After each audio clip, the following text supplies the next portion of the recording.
Good evening. It is now 6 o'clock. Let's call the Planning Commission meeting for Monday, April 24th to order. Please call the roll. Sure, Mayor. Commissioner Barnes? Here. Commissioner Hawley? Here. Commissioner Chorin? Here. Commissioner Lemke? Here. Commissioner Stoker? Here. Commissioner Schaefer? Here. Commissioner Urbani? Here. Alderman Parrish? Here. Mayor Nurbin? Here. First up, we have approval of the minutes from March 20th. Is there a motion or some comments? Move to approve. Motion and a second. Any comments or questions? Hearing and seeing none. All those in favor of the minutes, please say aye. Aye. Any opposed? Minutes are approved. First, we have a couple of public hearings. First is Gabo Investments LLC for Paul Riley Company. The applicant is seeking a conditional use grant approval to allow for warehousing for the property located at 1100 West Glen Oaks Lane. Is there a motion to go into public hearing? So moved. Second. Motion and a second. All those in favor of entering public hearing, please say aye. Aye. We're now in public hearing. Is there anyone here this evening that wishes to speak on this matter? Seeing none, is there a motion to close public hearing? So moved. Second. Motion and a second. All those in favor of exiting public hearing, please say aye. Aye. Okay, we're back in regular session here. Are there any questions for staff on this, or a motion perhaps?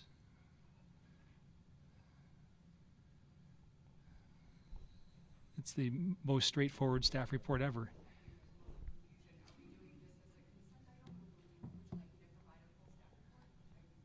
It's not listed as public hearing / consent, so we can. Commissioner Stoker. I'd make a motion to approve per staff's recommendations. Second. Motion and a second. Any further comments or questions? You don't have to give a staff report if we don't have questions. I thought it was straightforward. Hearing or seeing none, all those in favor, please say aye. Aye. Any opposed? And that item is approved. Second public hearing we have is Gerald Nell for Records Company. The applicant is seeking expansion of a non-conforming use in buildings and site plan amendment approval to allow for a car wash and ancillary facilities for the property at 11155 North Wauwatosa Road, the mobile station on the corner. First, we need a motion to remove it from the table. So moved. Motion and a second. All those in favor of removing from the table, please say aye. Aye. Okay, it's off the table. Now we need a motion to go into public hearing. Motion to go into public hearing. Second. Motion and a second. All those in favor of entering public hearing, please say aye. Aye. Any opposed? We're now in public hearing. Is there anyone here this evening wishing to speak on this matter? Hearing and seeing none. Motion to close public hearing. Motion to close? Second. And a second. All those in favor of closing public hearing, please say aye. Aye. And we're back. Why don't we have a brief staff report on this one? I apologize, Mayor. This is probably not going to be as brief as you wish because this is kind of a complicated issue, as many of the Plan Commissioners recall from our last meeting. So to try to expedite this conversation, I'm going to try to just stick to some of the areas concerns that we had, the deficiencies that we noted, and some unknown details, and work through those items instead of going through the whole item. If you do have any questions about some of the stuff that we went through last time, it is provided in your staff report. We provided the March 20th staff report. So to start off, before I dive into our review of the updated plan, I just would like to take a moment to remind everybody that this is an automotive facility and it's a non-conforming use. And our code states that any intensification of a non-conforming use can only be approved if the intensification is consistent with public interest. It will not have any negative impacts on surrounding properties due to visual appearances, increased pedestrian or vehicular traffic, noise, smoke, odor, and other similar factors. And the property and its improvements must all meet all code requirements for that zoning district. The zoning district right now is B1. The proposed hours of operation for the car wash have remained the same from the original proposal. The hours mimic the gas station convenience store for the hours of 6 a.m. to 9 p.m. Monday through Saturday, and 6 a.m. to 8 p.m. on Sundays. Staff recommends that the hours of the car wash be limited to a time of no earlier than 7 in the morning, as the city is required of Jilly's Car Wash and Quick Trip, just to remain consistent throughout the city. Residents have expressed their concern about potential noise issues the car wash will generate. Staff would like to recommend that the noise level from the car wash shall not exceed 70 decibels at the property line, as the city is required also of Quick Trip and Jilly's. The updated plan for the building design has remained the same, but we now have details for the west elevation door, which is a hollow metal door frame to be painted to match the hollow metal doors on the convenience store. Staff continue to have concerns regarding the usage of the glass block windows on the building and its dated appearance. Planning Commission approved the car wash at Quick Trip with glass block windows. However, the appearance of the materials was not a concern, as the car wash is 270 feet away from Cedarburg Road, which is a heavily trafficked road. And on top of that, that building is completely blocked with the convenience store, so you can't see the car wash from the road for the most part. The proposed mobile car wash will be located 65 feet from Wauwatosa Road, also a heavily trafficked road, and the south facade will be visible from the road should the scrub brush or trees ever be removed from the mobile site or the adjoining site. Staff recommends the installation of glass windows with tinted film over the glass.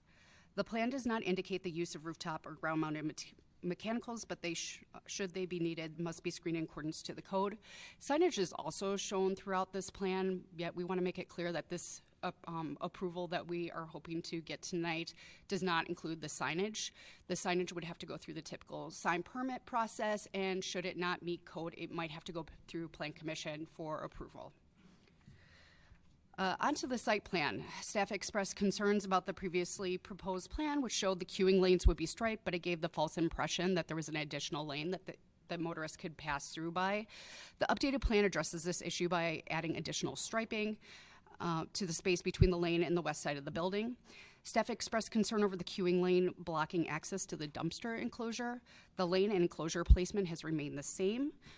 Staff recommends that the trash collection be restricted to hours outside the car wash operation hours, and in addition, this must abide with the city's noise ordinance as well. Details for the car wash kiosk and menu board structure have been included in the packet. The kiosk location will remain the same and include a bollard and curbing to protect the kiosk from vehicle strikes. 2 options for the vacuums have been provided in the packet. Both options utilize an overhead arm to suspend the vacuum from. The 2 options, the only way it deviates is one includes a canopy and the other one does not. Staff believes that both options will detract from the appearance of the site and public view shed, given its location to a major intersection and location as a gateway to the town center. In addition, no service-oriented operations are located in the front yard of any commercial uses in the proximity, and the proposed landscaping will not screen the view of the vacuums. Staff recommends that the proposed vacuums, regardless of which option the applicant chooses to move forward with, be relocated away from the adjoining roadway to the southern portion of the lot, in particular south of the egress of Wauwatosa Road, and no further north than the gas canopy. Previously, staff indicated that the proposed parking spaces exceeded code. I'd like to remind everybody that the section 58441 states the convenience store is required to maintain 1 space per 150 square feet of floor area and may use gas pump parking as part of the required stalls. The 2,000 square foot store would require 13 parking spaces. The updated plan reduced the number of parking spaces from 18 to 15, so it still exceeds code. However, our code allows for a deviation in this at the approval of Plan Commission, so just please keep that in mind. You may do that deviation as long as it does not adversely impact traffic circulation, public safety, or cause unnecessary usage of open space.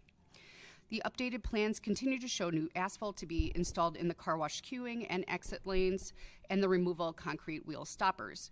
However, the previous plan showed that the concrete curbing was to be installed around the edge of the entire paved lot. This feature has now been removed in the current plan. Staff believes that this will be an issue given the number of vehicles queuing along that west paved lot line and parking along the north side. Additionally, vehicles exiting the car wash will leave behind water runoff, which will likely drain into the adjoining grass, along with the proposed trench drain. Staff had concerns about the excess water runoff and repeated vehicle contact with the landscaping will destroy the grass and leave muddy edges. Even without the existence of the proposed car wash, this issue can be documented on the site, which is provided in the exhibit that I have included here. So I don't know if you can see it, but I mean, that whole area is pretty much destroyed, and we don't even have a car wash yet on site. So staff recommends that the entire paved lot include curbing similar to Quick Trip and Jilly's car wash sites. Staff would also like to note that they have consistently recommended upgrades to surfacing of commercial lots when in poor conditions, such as the Pavilions, Life Storage Facility, and Holt Holdings, which is near that facility.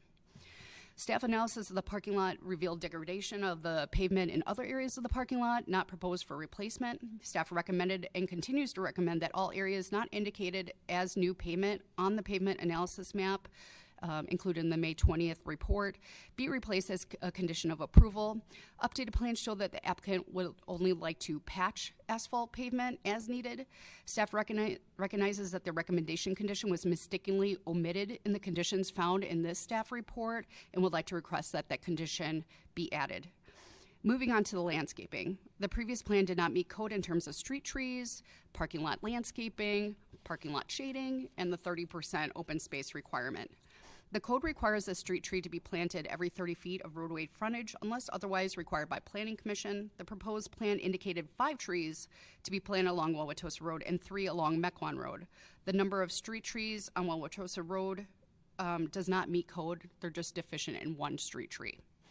In addition, the staff recommends that the rhythm and the location of the and species of trees be changed to be more compatible with the surrounding properties, as in like Borzella across the street, Outpost, and so on. Per code, off-street parking lots with more than 10 stalls shall have at least 10% of interior parking area landscaped.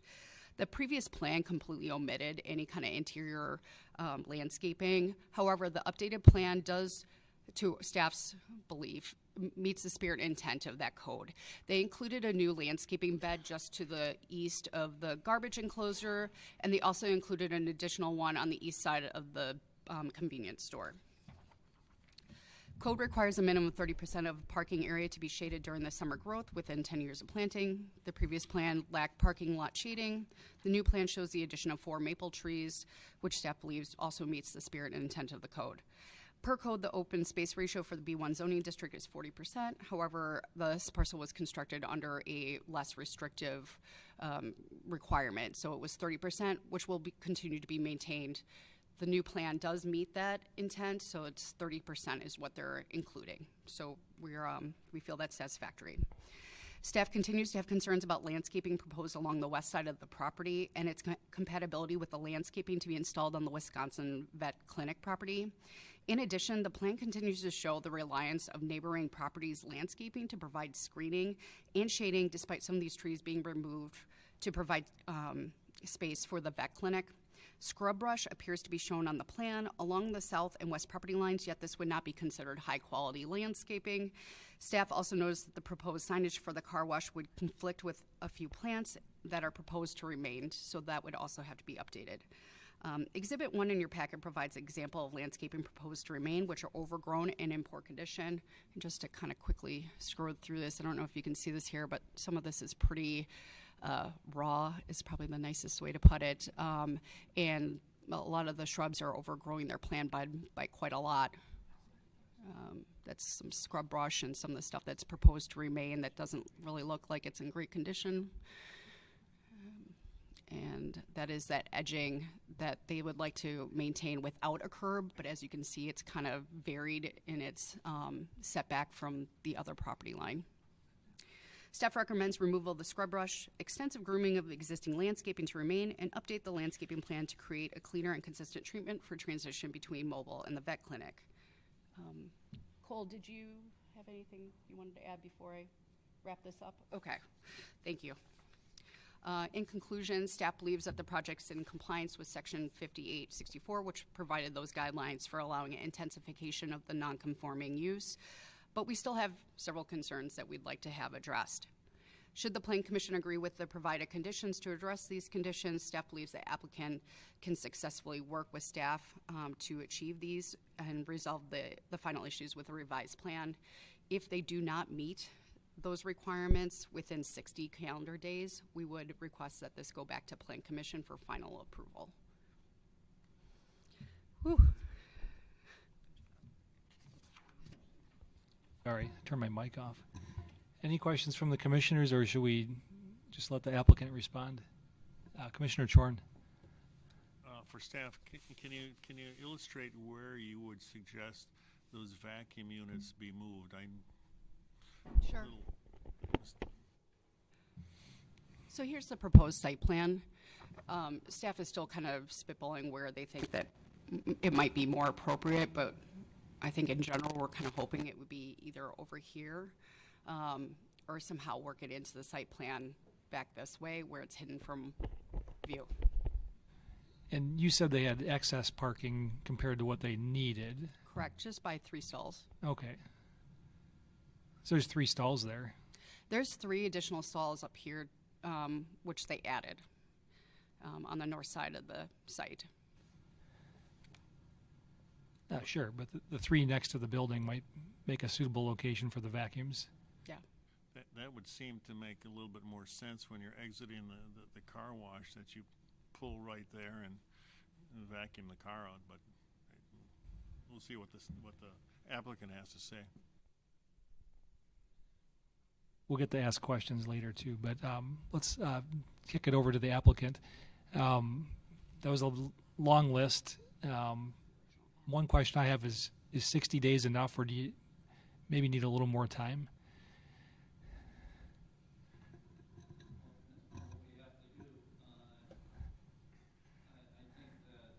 I mean, we can go through the list and maybe describe kind of our situation. The glass block. I mean, that's the most efficient to allow light into the building, and that is pretty standard in the car wash industry. And it's really behind the property. It's sandwiched between the property to the south and our building. I don't know that that's, frankly, very visible there in any case.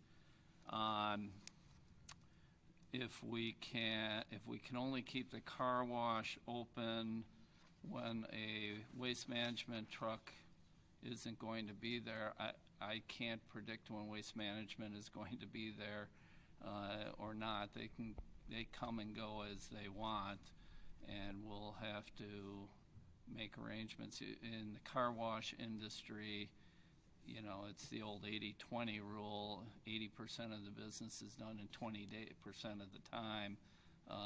If the weather is right, it's great. Car washes, waste management schedules their trucks as they schedule them, and I don't know how I can ever expect to be able to get waste management to give me an exact time that they show up.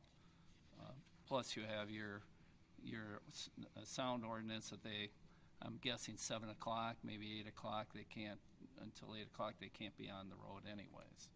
So I'm just trying to go through a list of these things. Sure, it's probably fair to talk about that point. I'm not sure how they're supposed to only get trash picked up before 7 or after 9. I don't think most places accommodate that. They'll give you a day of the week. But I guess I am concerned with the location of the trash enclosure. If the truck comes and finds they can't get to it, they won't pick up your trash. And that's equally a problem for you, because you have to get rid of your trash. If it's full, it's full. So I don't know if there's a better spot for the trash enclosure that wouldn't conflict with the operations of the... We had proposed it on the southeast corner on the exit of the car wash as opposed to the queuing, and we were told that wasn't a good spot. So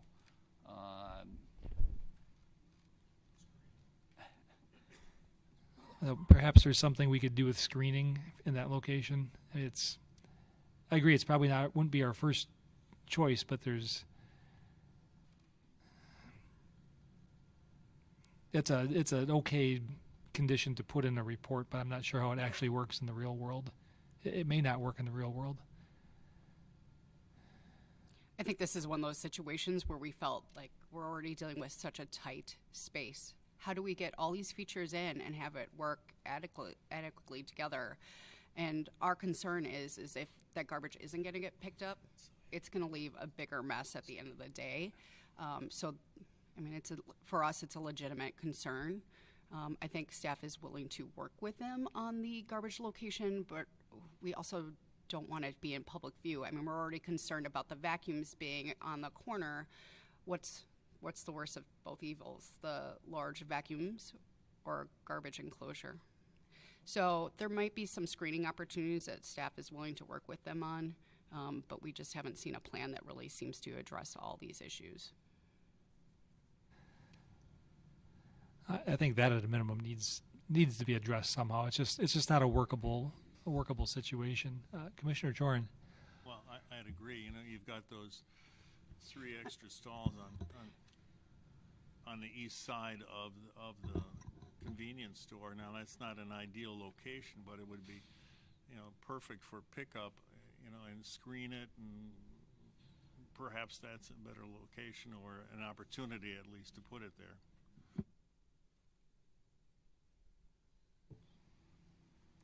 So let me write these down. There's the trash. I'm sorry. Well, I'm just point thinking, out, if Commissioner we went Lemke. where you were referring, are you referring next to the building? Are you talking That's about what this? I was, you know, you have those 3, quote, extra stalls there up against the side of the building there, on the east side of the building, that maybe in some nice fashion you could place it there. It's not ideal, but screening and such, and landscape perhaps, and then you know, perhaps leave the vacuum where you've got shown on you know, kind of a trade-off. You know, move the dumpsters in that one location and perhaps leave the vacuums where they're presently shown on your revised plan. The issue with those stalls is we need to have a handicap spot, and that is parking for the convenience store, and we need to have you know, a handicap spot right next to the door, and that's the only place for it to go. I think you can see staff's dilemma and also the applicant's dilemma, right? Because go and move that in front of there, obviously we're taking up stalls, but to keep it exactly where it's at right now really does make a little bit more sense. It's hidden from public view. It's easy for that truck to come in and out of. It's just really a timing issue. If we can address the timing issue, that's not an extra expense to the applicant either, to move the garbage enclosure and create extra screening. You must never have worked with waste management. Well, I guess that leads But to we're my- asking to that leads to give my us a question. chance What's and your see if it plan works. if there's 10 people in that queue line and waste management shows up? Well, there is a typical time frame that they range in, and there is a designated day. What we had thought we would do is put cones out if the line gets, you know, again, it's 80-20 rule, right? 80% of the business is and 20% of the day, so it's not that many days, and just have to address it with cones on the days that the waste management and the ballpark of the time that waste management comes. A car can get through a wash in about 2.5 minutes. So, you know, in a normal queuing situation, we should be okay. So essentially, selectively shutting the car wash down on or about the time that waste management is supposed to show up once a week. Is it once a week? Right, it's once a week. That seems a little more workable. You have to police yourself, but if you don't let your trash get picked up, that's a even bigger problem. It's a problem that we have to deal with. I guess I just want to say, too, if we're dealing with these one at a time, the glass block to me doesn't seem to be that poor of a product. For where this location is, I don't think it's going to be seen a lot. I mean, you look behind, there's not a lot back there that I would be okay with that. I don't know what the other commissioners feel. Commissioner Stoker. I personally would rather look at glass block than look out windows like this, which is exactly what those windows will look like all winter long and probably a good portion of the summer. Yeah, I just brought up a Google Maps Street View. I think with the positioning of the building and where those glass blocks are there, from the south you'll never see them because there's a row of shrubs, and then from the north and to the east, maybe you'll catch a quick glance of it as you drive by, but you really should be watching the road. So I guess I would be willing to bend on that one, especially given it's pretty, especially with the building being closer to the back of the existing structure. There's almost no view angle to get in there. Staff would also like to acknowledge that we're requesting that the scrub brush be removed from that area, so it will be a little bit more visible from the street. But replaced with something else, I would assume. We have 3 small shrubs.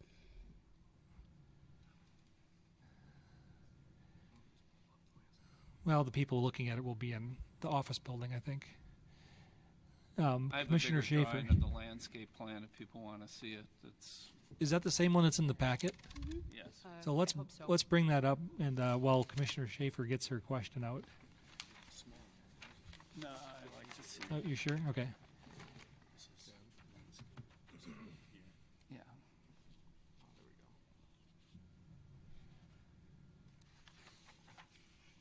I apologize. So that's 4.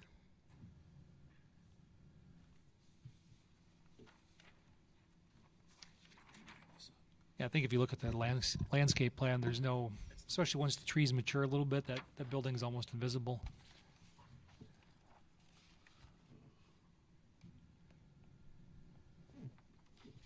Did that answer your question, Commissioner Schaefer? Nope? Okay. This is also the view from the buildings, so I don't, from the south side, so Oh, correct, yeah. That's right. From the south. I know we're taking credit again for the neighbors' landscaping, but I can't imagine why they would tear it out to expose this. But it's their landscaping alone, it's impossible to see those windows behind there. You add what we're having, I just don't think it's gonna be an issue. So we've hit on Pick it up, like, we've hit on the glass block. It seems like there's a little consensus in one direction or another.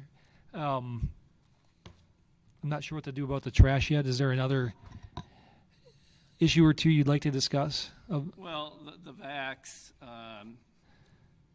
you know, the place in which, you know, based upon where, and they want to move it over here. I'm sorry. Do we have a laser pointer, perhaps? We can bring the. Yeah, let's work up off the screen so everyone can see, and There you go. and then Thank you. there's a laser pointer so we can point I where don't blind anybody. we'll all turn around. Thanks. Okay. Well, here is the handicap parking issue, where we have service for the station, for the convenience store. I think by the way they had written it, this was a possibility, which is a queuing line for the car wash. Then this was the other suggested, at least I think this was the suggested area, which we could probably, you know, you got to leave cars passageway, so you'd have to come out this way and take some of that landscaping out. This area over here was the original spot. There's one tree there, there's another tree there, there's another, those are 3 new trees, and that tree is an existing tree. So you can deal with the pole here without the canopies to it, and I suppose you can see the pole through the tree, and I guess that would be the issue. I don't think you can see it coming eastbound on Mequon Road, because if you got tree,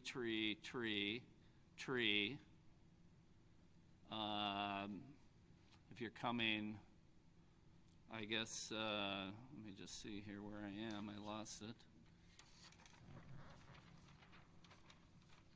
Oh, there we go. If you're coming this way, if you're going south, I suppose you can see it if you look back over your shoulder while you're driving. That's not good.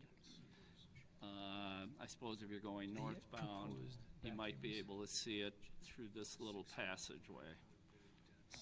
And just, you're talking about the proposed vacuums, the alternate Right. location for the vacuums. Right. I think the heartache with staff about the location is more the combination of the style and the location because they're so prominent in height. Is there any willingness at all to use one of the more ground-mounted units? Because that'd be easy to screen with shrubbery from public view. Go ahead. I was just gonna say that around the current location of the equipment for the car, vacuum, we're showing 6 Medora red Colorado cedars. They'll probably go in and around 6 feet tall. The mature height is 8 to 12, and they're 4 to 6 feet diameter, and they're very dense. There's 6 of those grouped around those 2 pieces of equipment, and they will provide an immediate screen in the up to 6 foot range. Will only get denser and bigger. Any questions or about that from the commissioners? Thank you, Mayor. Good Torn evening, on that one, Commissioners. yeah. Kim Tolfson, Director of Development. It has been a longstanding policy to not put service-oriented features along the public streets of any commercial property. As we pointed out at last month's meeting regarding the reconstruction of features here, number one, this may be a site that can't accommodate everything. It's certainly not staff suggesting that the vacuums have to go somewhere on the property. Maybe this site is too constrained and you just have to choose some of these features. But in addition to not having support generally over the years for service-oriented features along public streets, this is a high-volume trafficked intersection. It serves as the gateway to a completely redeveloped neighborhood. And we've had redevelopment on several properties adjacent to this one. The vet clinic, the condos, Richmond Investment Advisors, Warzella's just upgraded, Outpost, and the Finials for sale. It's not consistent to not make sure that there are the same high quality design standards on this property than others. So I'd like to just point that out that even though it's an existing use, this is a substantial investment that Mobile is making on the property, and that means they're going to be here for a long time. It's a non-conforming use, but now's the opportunity to make sure that it's consistent with the surrounding neighborhood. Commissioner Schaefer, I think, was first. I just have, Okay. there's still a couple spots next to besides the handicap spot. Can we move the vacuums to that side of the building? I think there's 2 or I mean, 3 you excess can. spots. We could use, I think what you were suggesting was we could use, there is a vacuum there right now. We could use the lower, they're not as serviceable for customers, but we could use, 2 of those there now and a less efficient way for the customers, but There are vacuums there now? I was asking about moving the overhead ones Yeah. next to the building, next to the handicap spot. we may be able to do that. I think that'd be preferred in general, just to keep the larger mechanicals closer to the building and back away from the road. They have inserted this. We kind of opposed it because we think that cars, and plow, frankly, if we remove that, that would give us more of a time to give kind of an angle park for a couple of cars that would allow them to be able to do that. We could do that. Our concern with angle parking, though, is once again that queue lane is blocking the ability to go west.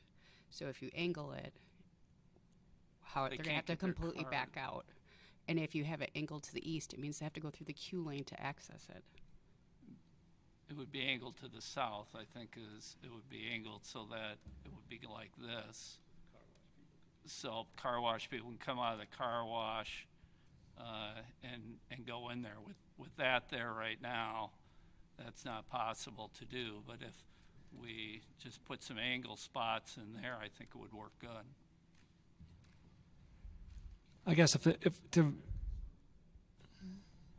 well, you'd have to see it. I just don't know if it's a valid turning movement for a car.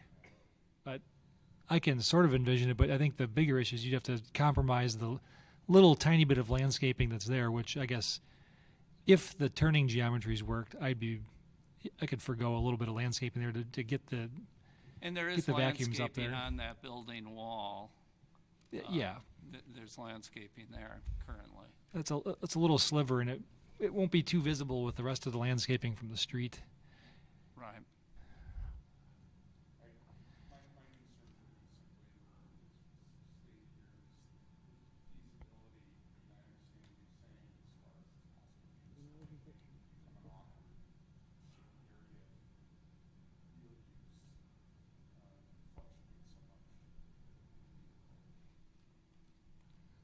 Commissioner Parrish. Thank you. You guys have made some good progress since the last meeting. I feel like you came back a little bit too soon. You probably want to get going on construction. I don't know if this meeting was necessarily a step forward. I mean, I keep thinking we should table it as we're discussing. I don't like designing on the spot like this. There's just way too many points. This is not our expertise. Gerald Nell is a very good company, so I feel like if you guys were to sit down with staff for successive meetings, you could really hammer a lot of this out. So, but we do have some really high quality car washes being built, and I don't know why you would want anything less. I'm most concerned about the sound, which we haven't even gotten to yet. That's really the only thing that matters, really. So if staff could touch on the decibels and like, have you done the decibel reading yet? How can we really, if that's a remaining concern? Yeah, and that's a huge concern for staff too. And the way we addressed it in the staff report is just this is what our standard is. And when talking to the applicant about it, they kept saying that they don't know what the decibel reading is until they purchase it, which is a huge red flag for us. They can give us a range, but we want to make sure that that range is actually below our requirement. And once they make that investment, how do we get them to stop? Sure. I'm thinking that one We'll ultimate. maintain it below the standard. I mean, we're just going to. It's hard. We may need to do some kind of sound wall, though, on the south and southwest corner.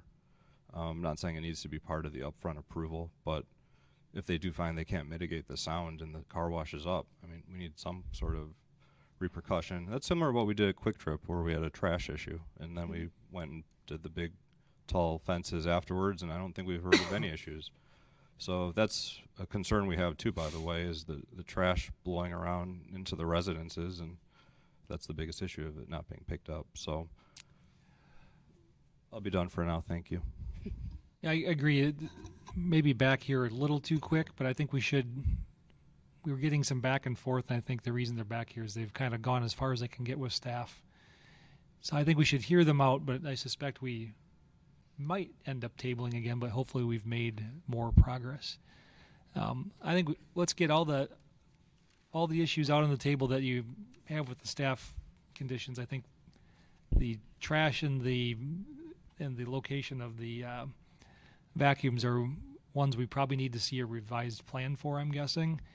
But I think it sounds like we made progress on some glass block and maybe some of the other items. But please get everything out on the table now so we can move forward.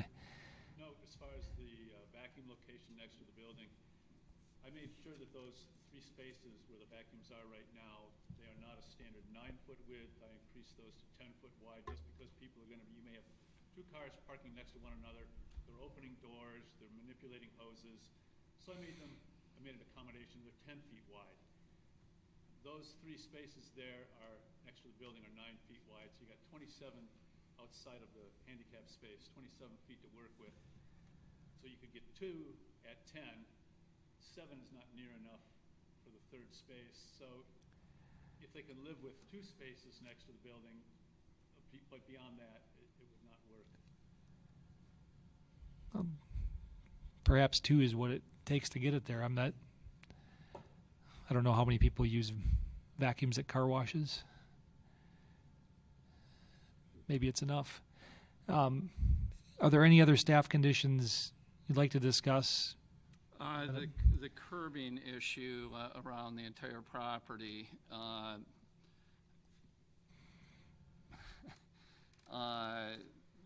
to curb all the way out in this area, no, I'm sorry. Should go back to the map. Yeah. To curb all the way, no, that's okay. Can you leave the landscaping up? That's fine. To curb all the way around here and do all of this, I'm not sure what benefit that derives for anybody. We would be willing to curb here and up to the building here, if that's, solves the concerns. But to go out the building next door, the veterinary clinic is not required to have any curbing in their facility either, so. Staff would also like to remind everybody that that's not a high trafficked use. Where people aren't driving through, they're not queuing in it like it would for a car wash. What was the, Understanding from the last meeting was that this had to be curbed because this was the gateway to Mequon now. It's not next door part of the That is also one of the issues, as we've already stated with landscaping concerns, that this is a gateway and that we do want to keep it to a higher standard, just like we do with the other properties nearby. Okay, Speaking of the landscaping, let's just keep going because this is an issue having to deal with. Asphalting, re-asphalting the portion of the property. We're gonna do, if it's about blacktopping it or something, we can do that, but to rip out asphalt that just needs some patching in some spots, that just doesn't make a lot of sense to us. Yes, there are some spots that need repair. 2/3 of the property was re-asphalted when the tanks went in.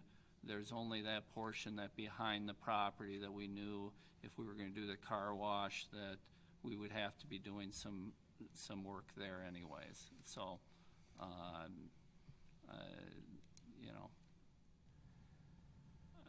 I don't know that we have to redo every piece. It doesn't make sense to me to redo every piece. so how long ago were your tanks redone?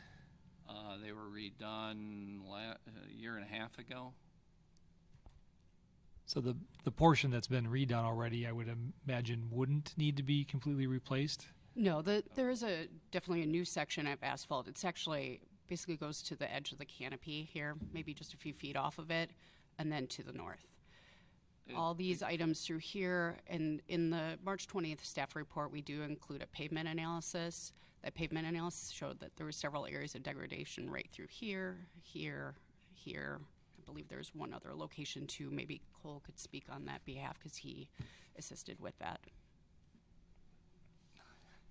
There's a distinction between replacing and repairing, and I guess that's, and you're gonna have the asphalt crew there anyways, and the asphalt crew would do a professional job of, it's not gonna be throwing down patch stuff, but. You can patch and reseal. Right, rather than ripping out, yeah. I think the intent is just to make it all look new and fresh, whether it's done by completely ripping it up or if it's done by repairing it well. I think we don't want to rip out good asphalt, but I think we do want it all, you probably want it to look nicer too. Right. And then the trash collection thing is pretty critical to us. We can't close the station anytime the trash guy can.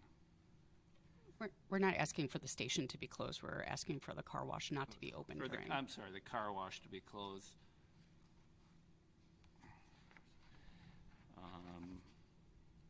As far as the hours of operation, that's fine. The 70 decibels, that's fine. Removal of scrub brush, that's fine.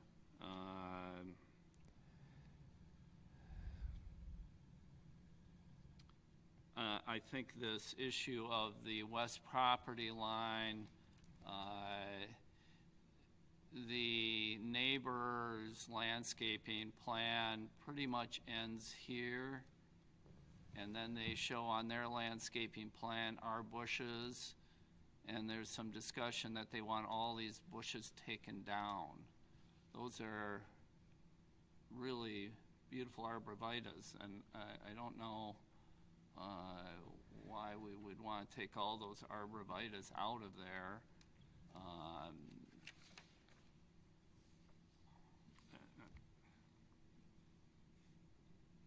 Are those your plants or the neighbor's plants? Those are ours. Those were requested when we originally built the facility. That's not the scrub brush we're referring to. That's No. Some of it that's is- the there are arborvitae there, and Yeah. some of them though are not really in healthy shape. well, if there's sick ones, they should perhaps be removed. But is more the It's, it looked like a section of buckthorn or honeysuckle that was in there. I think that's more what we were talking about, wasn't it? I don't think there's buckthorn in there, I mean, but I just don't know. this is the west property line, just to give you an idea of what that arborvitae look like right now. And that edging. And also, that is one of the areas of degradation that they're thinking of just, or hoping to just patch. I mean, we can show you a picture. I mean, this is a winter picture. I can show you a picture of September of last year. That picture was taken 2 weeks ago. Yeah. Yeah, it's somewhat recent. This. I mean, I can show it to you if you want to see it, but this is what they look like.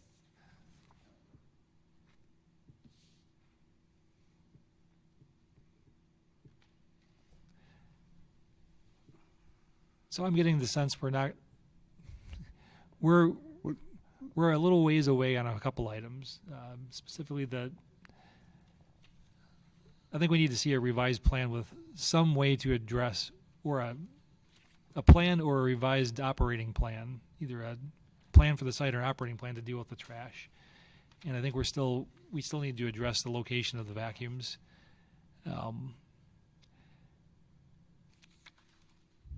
Some of those arborvitaes look like they're in good shape. I think that I can see the gap in this picture where there's the gap in staff's picture from the other angle.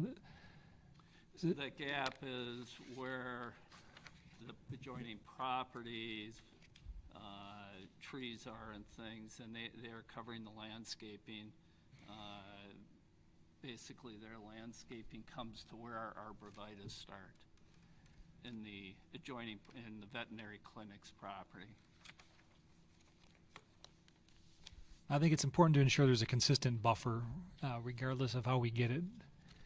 But it's a commercial use on the corner, and a little different use to the west, and then there's residential just a little bit ways to the south and west.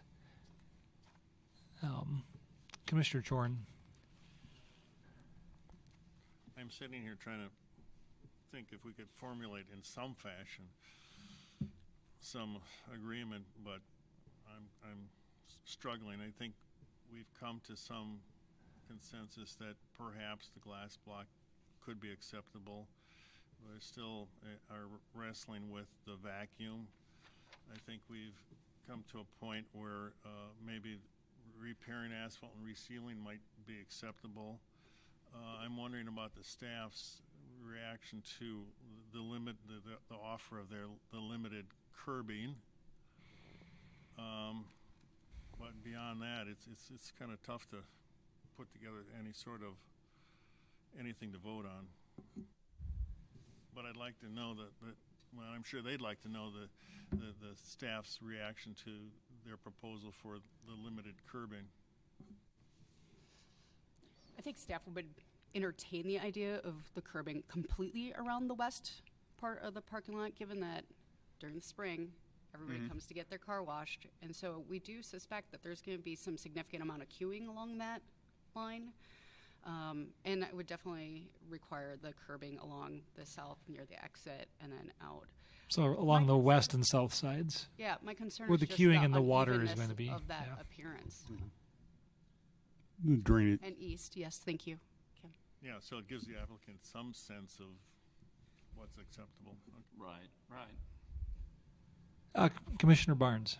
Yeah, I agree with what's been stated here. I think I just want to repeat one concern that I brought up last time was just the queuing, vehicle queuing for the service, and if there will be a plan in some fashion of those few days of the year where you get the heavy use. Staff going to be out there to keep the vehicle queue from. Yeah, we have a significant, yeah. And we do have people,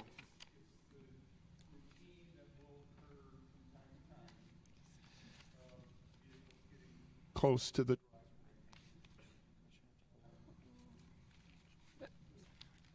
Part of that's a self-correcting problem because when I see long lines, I keep driving. And if they end up being on Mequon Road, we will be ticketing them for impeding traffic. I know some places actually even have a routine of getting staff out to, keep it clear. yeah, And I'm not saying that that's the solution, but I'm just concerned that it be a non-spoken item that it's a reality that can happen, and what's the plan for the intent for dealing with that occasional time? yeah, I mean, if that became a problem, I suppose we could put a cone with a sign on it saying no queuing beyond this point. Something along those lines. There's a very significant length for a queuing area there, but hopefully it's a problem, and But yeah, I mean that's probably how we would handle it, is to put a limitation as to. I think just so there's clear communication with the city on intent Sure, there. sure. Any comments, or is there the eventual motion to table that I sense coming? Yeah, I'll do the motion. I finally formulated, but I think Alderman Parrish already kind of said it. It's a difficult parcel, right? It's a sensible use for what you already have there on a parcel that is both tight, not large, and then also because, as we've talked about, kind of the specific location and how it's been designated as kind of part of the gateway, like the entryway to Mequon. Agree with it or not, that is what it is. But I was surprised when I looked at the packet. I was not at last month's meeting, reading the packet, seeing what was laid out last month and all the things that were talked about, and then the number that were addressed, or I should say the relatively few that were addressed. I had the sense that perhaps you were not in agreement with a lot of what was put forward, and so I'm hopeful that you're hearing this discussion and recognize that if you were to come back again and only address a small portion of the conditions, that it would probably not bode well. And with that, I would move to table for all the reasons discussed, and I think hopefully you have a good idea of some of the key items that need to be addressed before we'd be able to make a better decision on this. Yeah, and just recognize we have moved and made several changes. Yes, I do. There's still several more. The green space, so I thought that was something that seemed like you addressed a lot of those, so that was great. Yeah. So I made a motion to table. I'll second. Motion and a second. That's a non-debatable motion. All those in favor of tabling, please say aye. Aye. Aye. Any opposed? Aye. I think that was all ayes and one no. The item's officially tabled. Hope to see you back with a couple of modifications that can get us there. Next, we have the consent agenda. There's 5 items on consent. Would anyone like to remove any of the items or make a motion to approve all of them? Commissioner Schaefer. Just 3C, if we could remove, please. So 3C, request to remove 3C. Is there a motion to approve the other 4 items? To approve the consent agenda minus item 3C. Second. Motion and a second. All those in favor of approving items A, B, D, and E, please say aye. Aye. Aye. Any opposed? Those items are approved. We'll now take up item C. Let me just. could have a motion, or we can have a little report from staff. I just have questions, so it's up to Jeff. I guess if it's an engineering question or if it's a tree question, which one? It's probably more of it. It's probably both. I think it lies under both of those umbrellas. I was just, They're both here to answer your questions. So. I'll ask, and you guys decide who's answering this. So, what I was thinking about. So, obviously, this was before us a couple of years ago, and I think the part that caught my eye was, at the time that we approved, the wetland delineation was not shown, but was required as a condition of approval. And so now it's saying, and now with that wetland delineation, it's kind of a surprise, like, oh gosh, there's more than we thought.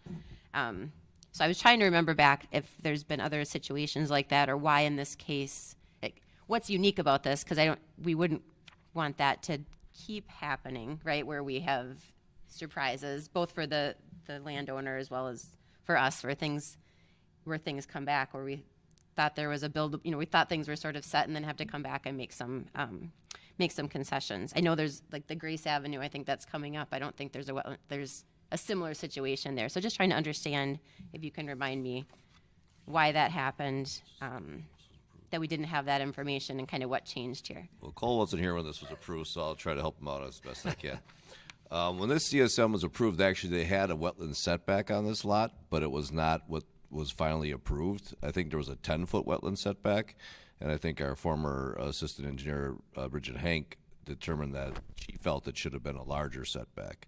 So when it was approved, it showed 10, but then there was a question about that. So then when the final one was shown, it was shown at 50, which significantly impacted the width of that buildable area. So it's somewhat unique in the sense that we have our own requirements on what the wetland setback is, and it somewhat is not consistent with the DNR's definition of a wetland setback. It has to do with the quality of the wetland and the size of the wetland. So when you look at this wetland, it's very narrow, and that's why it's typically a 10-foot setback. But then if the quality of the wetland is high and has higher susceptibility, then it gets larger. So I think that it's somewhat of a unique situation, so it's not typical, but Yeah. That's kind of the history of this one, how we got here. Okay. And I would add that we do have a CSM later for with the wetland on it that we are allowing a situation like what happened on this, but it kind of depends on the lot. Like the one that is coming up later is a very, very small wetland in relation to a very, very large lot. And with wetland delineations, if you don't have one done, you can only do those in the growing season, like spring through fall. So it's kind of a case by case sometimes. Okay. I think I'm there. Thank you for that. Commissioner Parrish. Thank you. Thanks to Commissioner Schaefer for pulling this off the agenda or onto the table here. I don't even understand why this was on consent, quite honestly. This is a pretty big material change from what we approved. I was on the commission, or I was there at that meeting, and this was we debated, is this a 3-lot subdivision or is this a 4-lot subdivision?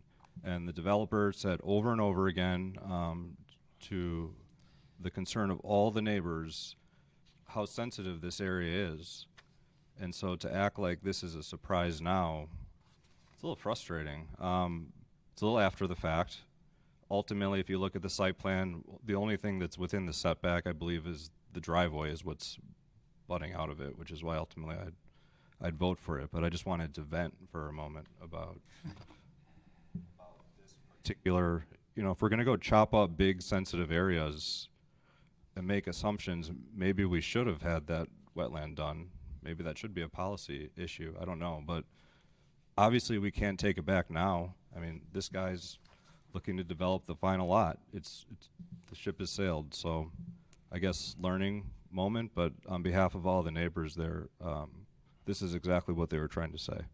Thank you.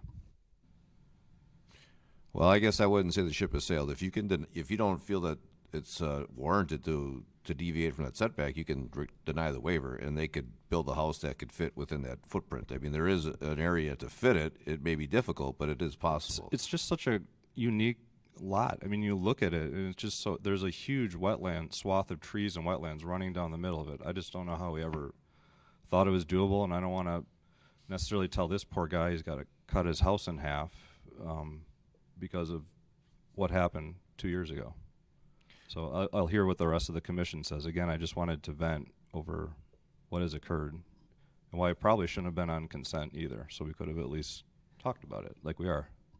Thank you. That's why we can pull any item off consent. So it's probably appropriate to pull it off. Any further comments or questions from anyone on the commission? Commissioner Schaefer. Are you the homeowner? The landowner? Oh, you look like, are you a Mickelson? Yeah, I see it. Is there, if you were to reduce it, would it be in such stark contrast? I know there's one house there. I actually haven't been by there in a while, so I don't know how many of those 4 lots are. Well, we're trying to adhere to the 50-foot setback throughout the rest of the property. It gets really tight on the west end of the property with the wetland that borders hemlock there. It's tight on the But there's no east side of the property as well. else to Also put with the in that. wetland, it's just the house, in there. There would be a possibility of rotating the house a little bit, but our goal is to prevent the house from being way too far up above the hill, and then obviously sitting too low where it becomes a problem with the water. So with the grade of this lot along Hemlock, it ends up getting really steep. Yeah. If we were to rotate the house, And if, limited options with the grade, and it didn't involve a large retaining wall or things of that nature. can you remind me, it goes, this is steeper, like Hemlock goes up a little bit. So this is the higher elevation, these lots versus the ones closer to Lakeshore? Correct, yeah. Yeah. From Lakeshore east, it goes slope upward. I do think I voted in favor of 3 lots here. Water under the bridge, no pun intended. Or not approving a bridge, but just a slight deviation on the setback in one corner of the house, correct? Yeah. Yep. Well, it's before us. Do we have a motion? I don't think we have a motion yet.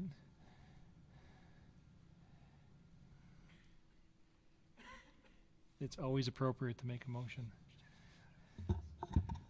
I'm going to make a motion to approve.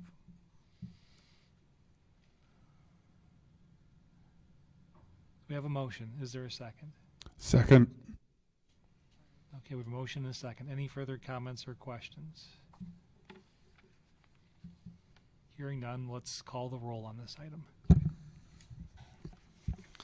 Commissioner Barnes. Commissioner Hawley. Aye. Commissioner Chorin.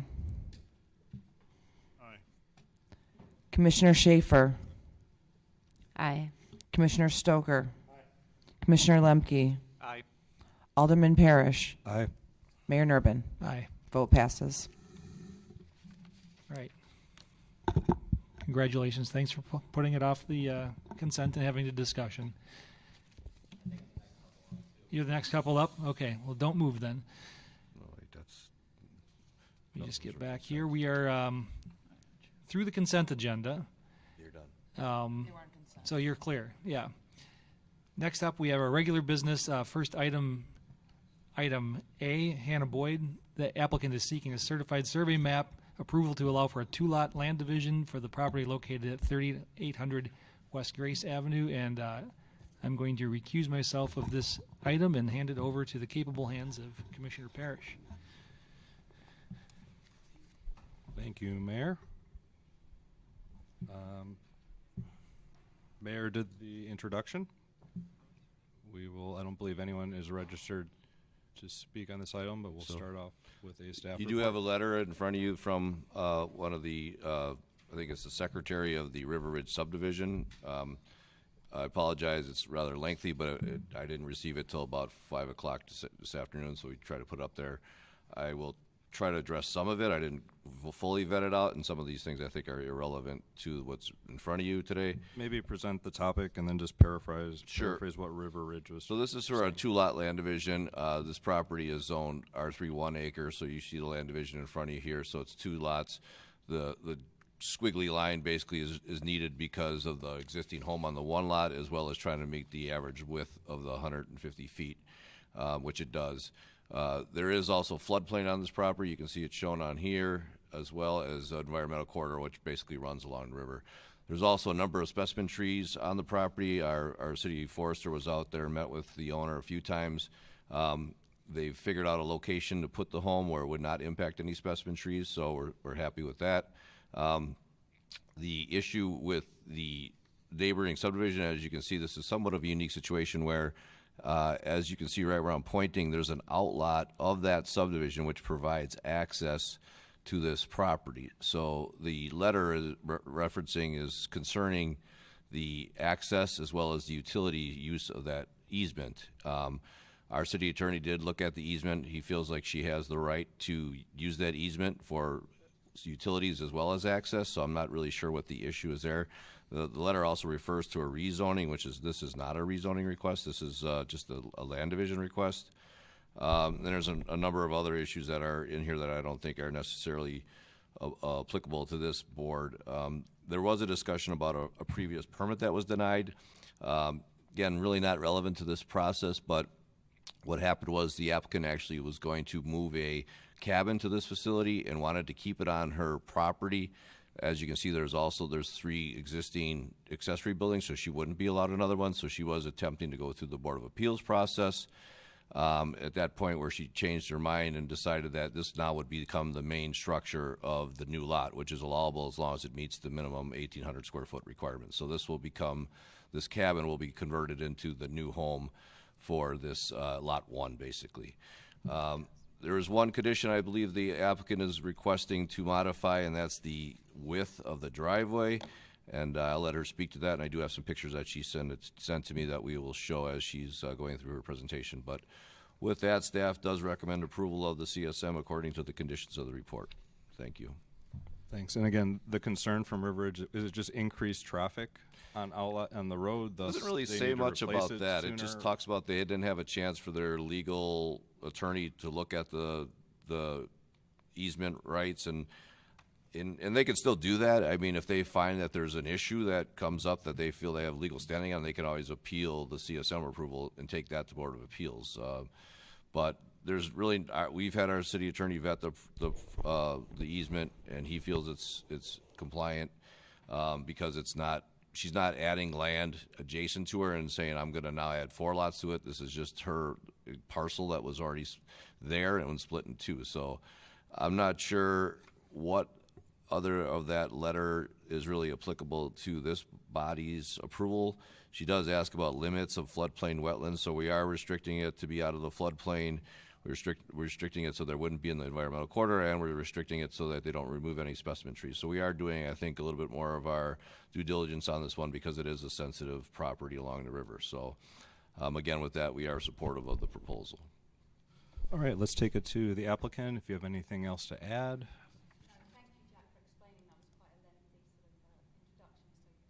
Can you do the microphone, please?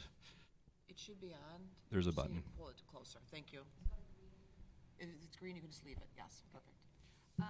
So from the pictures, what I'm asking is point 9 from the staff recommendations was to ask the Planning Commission waiver approval for the section 3.2.9. This view here is from the main road, and this is the outlot 3, which is the one where I have the easement through for entry and exit.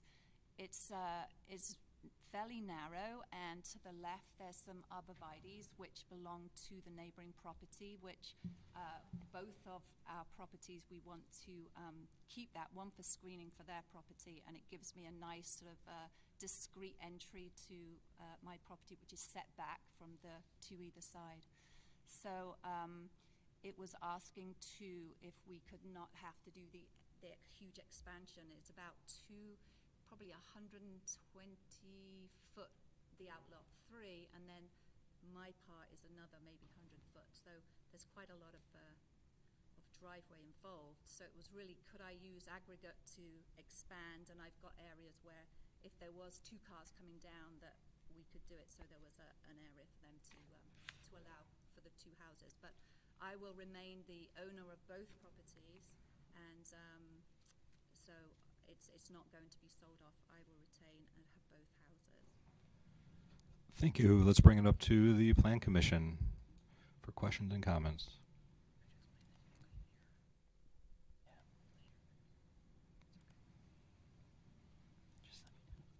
Ms. Schaefer.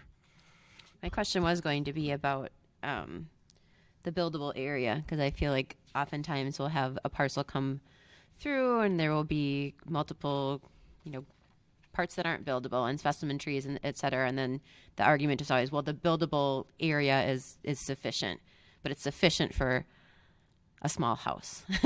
And then usually it's in an area where all the houses are twice as big as whatever it was, it's usually people will come back and say, but I wanted to build a 5,000 square foot house. And what the buildable area was like for an 1,800 square foot house. And that is a very common situation. But it sounds like in this case, what you are doing is you're keeping ownership. You're doing something different with it. And that's yours. It's your, I don't get to tell you. My concern is for the future, if that were to be sold off and somebody wants to take away your cabin or whatever, is the buildable area on this lot sufficient that it would be consistent with the surrounding homes? Because there's some fairly sizable homes in this area, I believe. Yeah, we don't necessarily make it so that it has to meet the neighborhood. It just has to meet the minimum of our zoning district, which is the 1,800 square feet. Except that whoever wants to build there is not going to, if they'll want to match. And then they come forward and they want to take down all the specimen trees, and then we have to deal with that. But then again, putting in the conditional approval that no trees shall be removed as part of this land division, so it helps the commission to say no a lot easier, because you can basically say to them, We when already this agreed was to this. divided, we had this consideration and we decided that this was the approach we wanted to take. So you could say no to that. If they don't know that that was a condition at the time, that's on them, because we've put it on the CSM and as a condition of approval. So I think we're protected as much as we can be. I mean, you could always get someone come in and want to blow it up like they'd have done in Wildwood and other places. But again, I think you have the ammunition there to say no if you need to. Yeah, fair enough. Okay. Any other questions or comments from the commission? And then just to, maybe you answer this, from Rivers Ridge, what financial obligations and costs would they face in connection with any sewer lateral or other utility work needing to be completed on Outlot 3, which they own? Can I clarify? Yeah, the current easement states it's all on me. So it states the easement that's on Outlot 3 is I'm responsible for maintenance and any utility. Okay.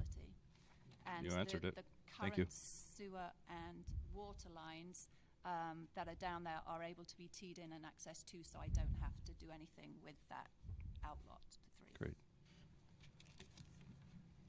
I make a motion to approve per staff's recommendation. We have a Second. motion and a Well, second. we have that. She's requesting the modification, so the waiver. We should weigh in on that. Can I get staff's thoughts on that? So the request is basically to not upgrade the existing driveway. The specs that we have would require that it be expanded to about 18 feet wide, 2-foot aggregate shoulders on each side. So I think measuring it, it was probably something closer to 12 feet, which would make it a pretty significant expansion in the kind of area with quite a few trees in it. So I'd probably be a little worried that if they can't take down any trees, they might have trouble meeting that. So I really wouldn't have that big of an issue getting rid of, that's condition 9, just for your reference. So I would revise my motion to approve per staff's recommendation, excluding item number 9, and allowing them to leave the current driveway as it sits today. Second. So does the person who seconded it Yeah, originally, second. you agree to what was amended? Thank you. All in favor, please say aye. Aye. Aye. Any opposed? None. Congratulations. Thank you.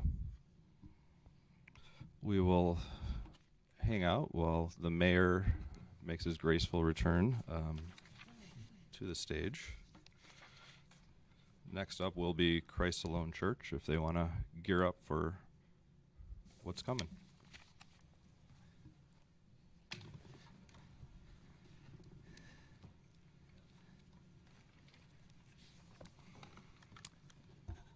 Correct. Christ Alone Church, applicant is seeking a minor request for approval to allow a tent for temporary use for the property located at 10001 North Cedarburg Road. Maybe a brief staff intro. We've seen this one before a couple of times. Yes, you definitely have. So this special temporary use was approved in 2020 and 2021 due to the COVID proclamation. Once that expired, the church came back last year and requested to continue that practice of having a tent up on the parking lot located on the west side of the property and then using the grass for parking. So the tent being proposed is a 30 by 60 tent, and it's proposed to remain up from May 29th to August 31st of 2023.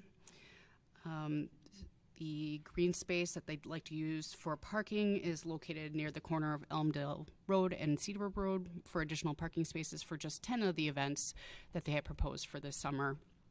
The applicant indicated that they wanted to use this parking lot, the grass for a parking lot, instead of the actual parking lot, to provide even walking spaces for their attendees that are elderly or disabled.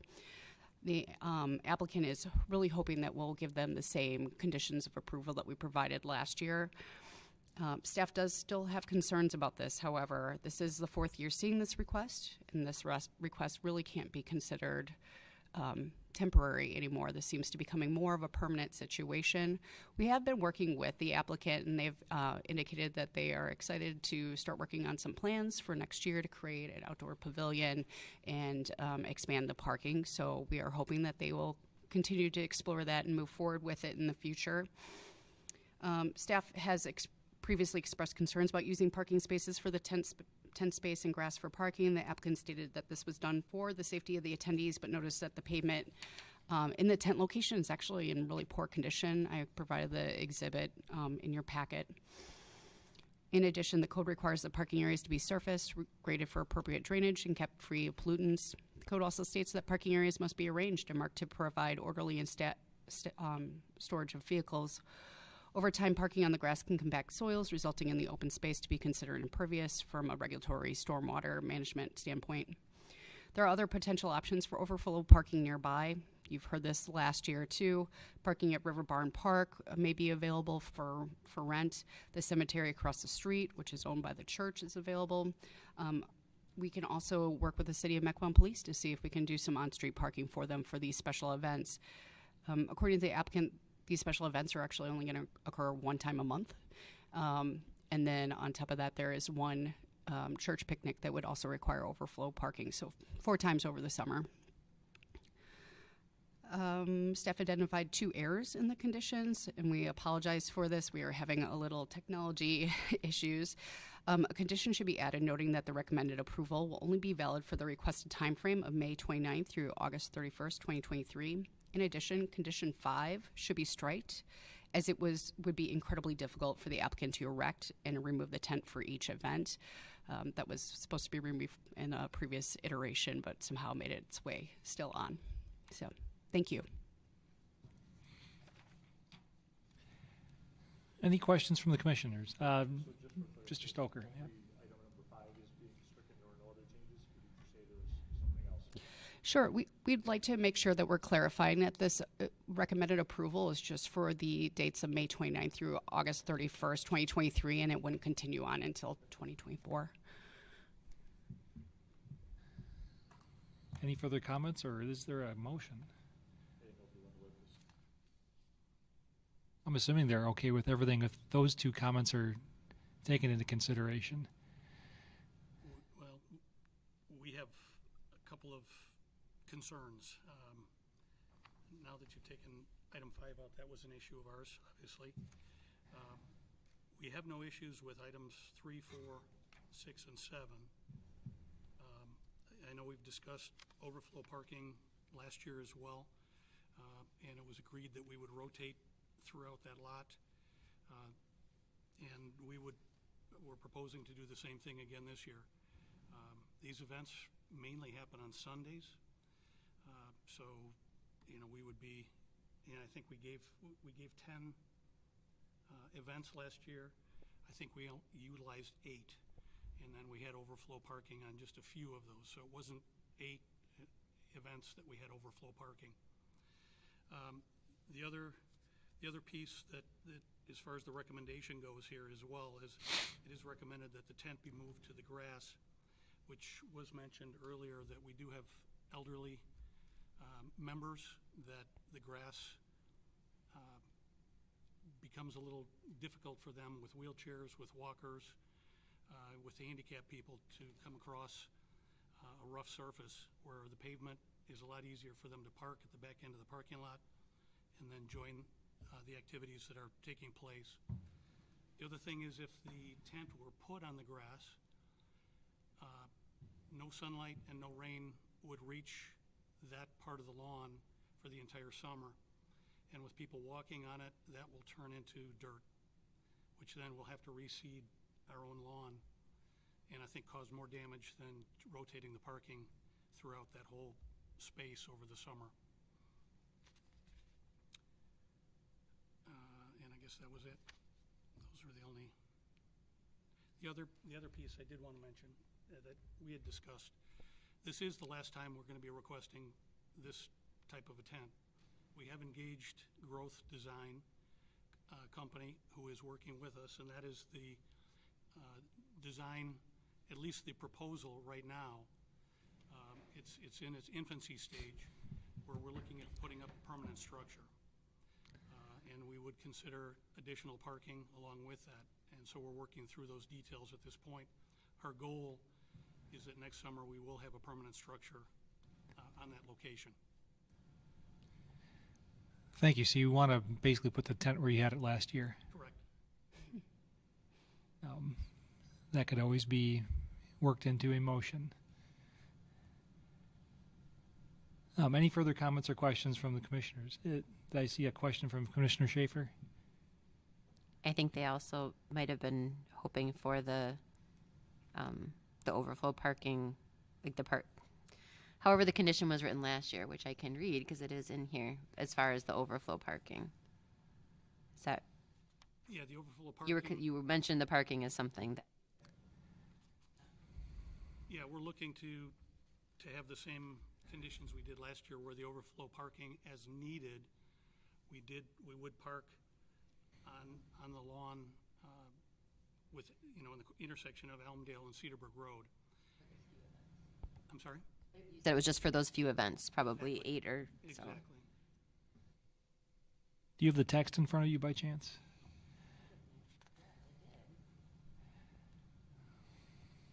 Overflow from 2022, it said, overflow parking is prohibited in the open space green grass areas of the site except for 10 scheduled days between the dates that the tent is erected. Grass parking shall be rotated.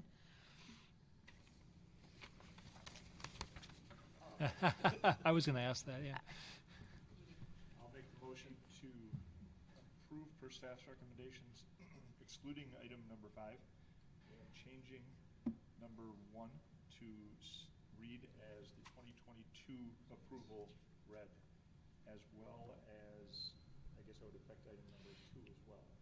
So items 1 and 2 would read for the 2022 approvals. Item number 5 would be stricken. Second.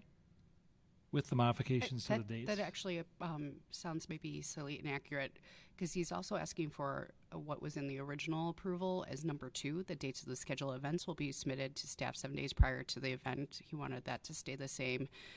The special event tent may be located in the west portion of the parking lot. The tent shall be in the same location as the previous year location. The tent requires a building permit. It's essentially all the same, except we're going to be. I would read off what we included at the very front of the Prius and just basically exclude or change out the dates. I would be fine with that being my motion. I like that. Thank you. You've got that, Rob? I will make that the motion. Yes. That's the motion, except for the dates are 2023. Thank you. Second. That's really, I'm sorry, that's on page 155, correct? Yeah, we purposely. More year of tents. Congratulations. What's the specimen tree? We don't have nearly enough time. There's an entire document online about it. Yeah. I was just curious. I make sure you understand it before you continue on your project. Yes, definitely.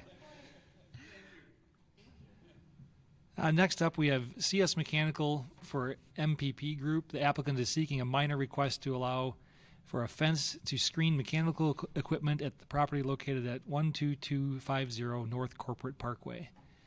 Thank you. Take it away. The site plan shows the removal of 6 parking spaces adjacent to the south side of the building. Oh, and I apologize. Let me get this up on the screen so we can show everybody. Packet documents.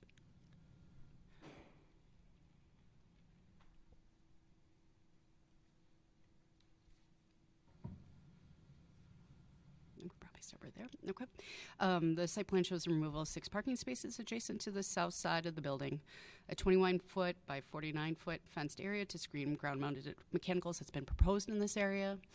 The fence is proposed to be constructed of a chain link fence material with wooden slats. The applicant indicated that the south fence line would be screened with 7-foot tall emerald arborvitaes. No landscaping has been proposed in front of the east and west facing fence lines.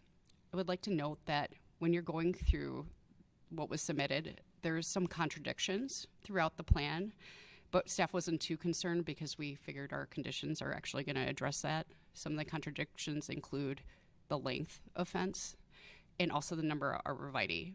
At one point we saw 4, now we're at 8, and it contradicts throughout all the plans. So regardless, staff is going to recommend something different, so it should be okay. 49 parking spaces will remain after the 6 parking spaces will be removed. Per code, the site will have to accommodate 1 space per employee for the 2 consecutive work shifts with the largest number of employees. Please keep in mind that this building actually is occupied by 2 different businesses. MoLabs is adjacent to them. According to the applicant, the highest total number of employees per shift for both companies is 22 employees.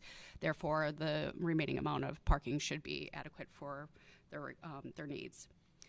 Per code, all ground and rooftop mechanicals must be screened from public view, which is why staff is requesting that they install a fence in this area. The applicant is proposing a fence material that has reduced opacity to allow airflow to the mechanicals and trees to soften the appearance of the fence and create additional screening. However, staff feels that this is woefully inadequate for this location. Chain link fencing has not been commonly accepted in applications in commercial districts. In addition, the Corporate Parkway Business Park includes high-quality features that chain link just really won't rise to meet. Staff recommends a composite engineered wood fence for longevity and ease of maintenance in a color compatible with the building. Furthermore, the applicant is proposing anywhere from 4 to 8 arborvitae that will grow to 3 feet in diameter and 15 feet tall, which would only provide screening from anywhere from 12 to 24 feet of the fence, of the 50-foot fence. Visible from the Corporate Parkway, staff recommends that a mix of species with year-round opacity be planted for a complete shielding of the 50 feet of the south fence line. Staff also recommends adequate low-level plantings along the east and west side of the fence to be compatible with the remaining landscaping located along the periphery of the building. In addition, staff has identified 1 site compliance issue while reviewing this site. There seems to be a significant amount of debris piling up around their garbage enclosure. And so staff is recommending that the debris be removed from the premise by May 19th, 2023. It's giving them a couple of weeks to get that taken care of, but it has been there for a significant amount of time. Staff recommends approval with the conditions outlined in the staff report. Thank you. Thank you. Any comments from the applicant? No, we just want to comply. Okay. This guy's the greatest, I swear. He's been Okay. so easy to work with. Fantastic. Any comments or questions from the commission, or perhaps a motion? I'll have a motion to approve based on comments from the staff. Second. Motion and a second. Any further words of wisdom, or shall we take it to a vote? A vote it is. All those in favor, please say aye. Aye. Any opposed? Congratulations, your fence is approved. Thank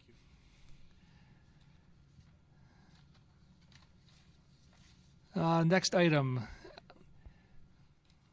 O'Malley Family LLC, the applicant is seeking a certified survey map approval to allow for a 3-lot land subdivision for the property located immediately north of 11550 North Wasaki Road. Is this Jack? Yes. Jack is going to take us through this one. So this is a 3-lot land division. These are lots that are 10 acres approximately each in size. From a planning standpoint, there's very little issue, except there is a significant, it's hard to see on the screen, but in your computer you can probably see there's a significant area of primary corridor located mostly on Lot 3. So we're adding a condition that the whatever development occurs on Lot 3 does not incur that inside that primary corridor. Inside that corridor, there's also a number of specimen trees in that area, so we just would prefer them to stay out of that area. The bigger issue, I think, and Cole will be here to address, is the issue of access. I will pull up the GIS just to kind of give you some context of the area. There is a driveway off of Wasaki for this parcel, but there is also a road reservation that is from Ashbury Woods. Oops, a little too far south there. So I'll have Cole come up and kind of discuss the recommendations. So basically, if you can see on the screen, this is the whole entire parcel, and this is a existing gravel driveway. There's also a road reservation that was approved when Ashbury Woods was approved off this cul-de-sac to serve this lot. I think the applicant is not requesting a connection to that location, but that would require a waiver to the overall length of this shared driveway. So I guess I'll turn it over to Cole. He had a pretty lengthy section in his staff report regarding this. So. Yeah, this was a little confusing to put in text, so hopefully explaining is somewhat easier. I guess maybe the first thing to hash out is where the lots would be accessed from. So like Jack mentioned, Ashbury Woods has that existing roadway reservation. Fire EMS felt strongly that at least accessing one of these lots, possibly two, would be... Can you give us some reference, like where's Wasaki Road? It's over here. Thank you, Jack. Yep, Wasaki's on the west there. Ashbury Woods is that little cul-de-sac on the east. And then, Jack, if you want to point out that gravel driveway that runs along the edge of the proposed CSM, and Fire and EMS felt that accessing from Ashbury Woods would be quite beneficial for response time, and that subdivision actually has fire cisterns. There's no city water out here, so everything would have to be hauled in should there be a fire emergency, which is not incredibly ideal coming down that long private roadway. So that's the first thing. So accessing off of Ashbury Woods would be the staff preference for at least 1 to 2 of these. And then the other one, we just have to work through potential waivers to actually that same section that came up before with the Boyd CSM in increasing their private driveway, if it's shared, to 18-foot paved width with shoulders.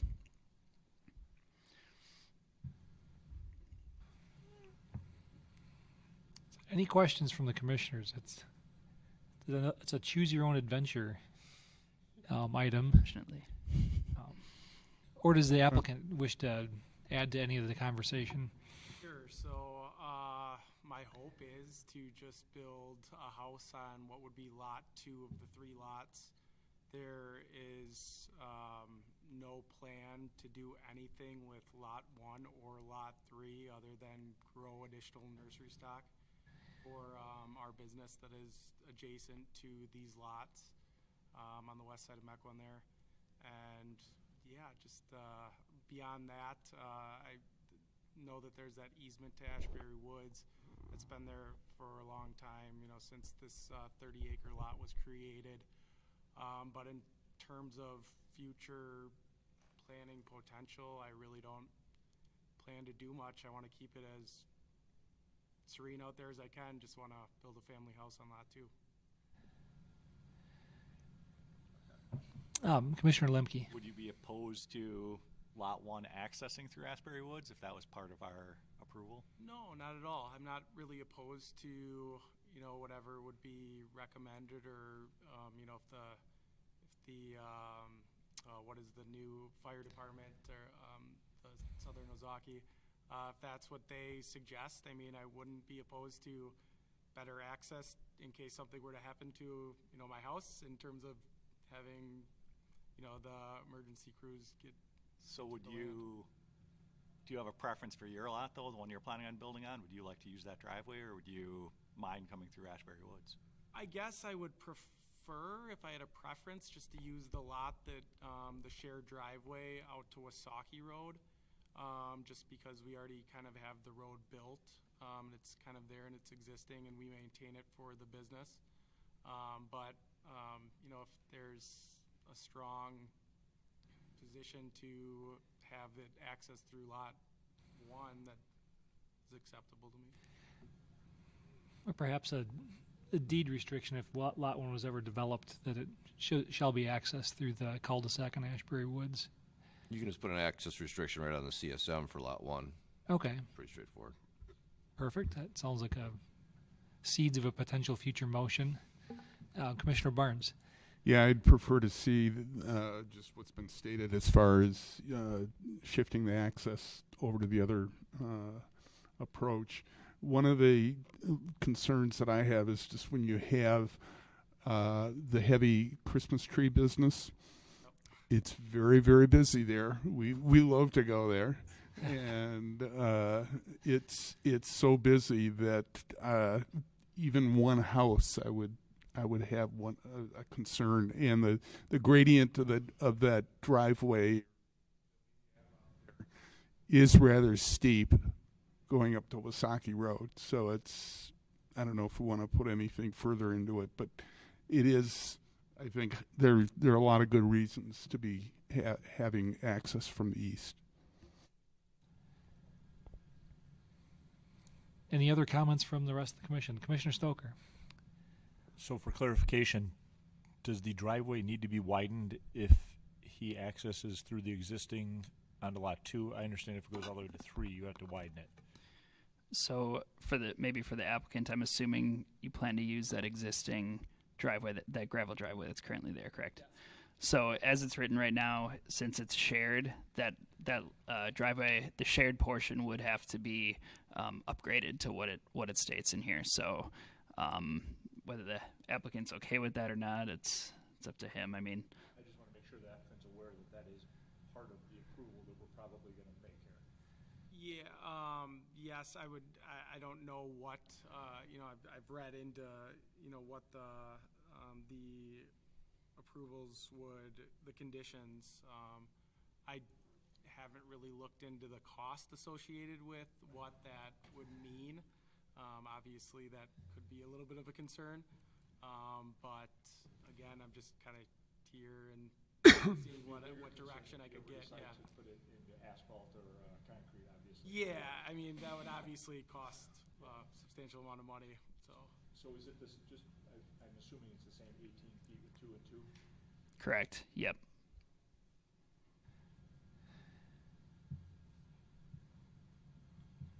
Or you could potentially waive it. You got to get. I'm concerned with fire vehicles. Yeah, it's unlike the last one, it's much longer. Yeah. Any further comments or questions? Commissioner Barnes? You certainly can.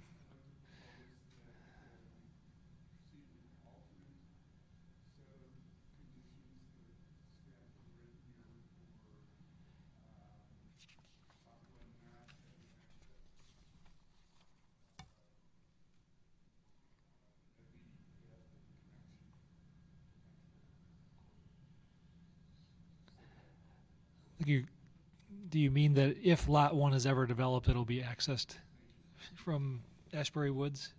Okay, it's clarifying. That's actually in the number 6 already in the staff recommendations. That's number 6.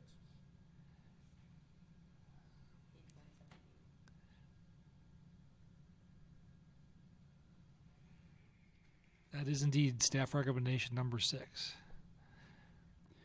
And if you read condition number 6 a bit further, since that would, if he's building on lot 2, that would end up being more than 500 feet. So in order to approve it, I think the way you're intending, we'd need that additional, you'd need that additional waiver for the maximum length of a shared driveway, which is 500 feet. A waiver on the length, but not the width. Correct. Correct. I will still second. Okay. With a friendly amendment. So the motion is to approve as recommended, but with with a waiver to the standard specification for the maximum length exceeding 500 feet. Okay. That's the motion on the table. Any further comments, or is there maybe another modification to that? Hearing none, let's call the roll just so we're all clear.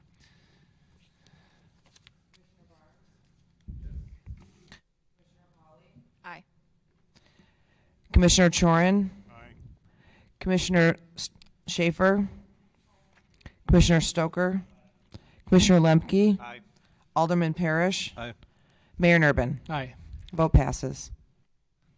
Congratulations.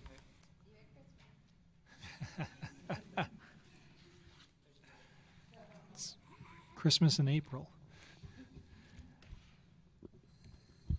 That brings us to our last last item other than the policy discussion we're going to have in a few minutes.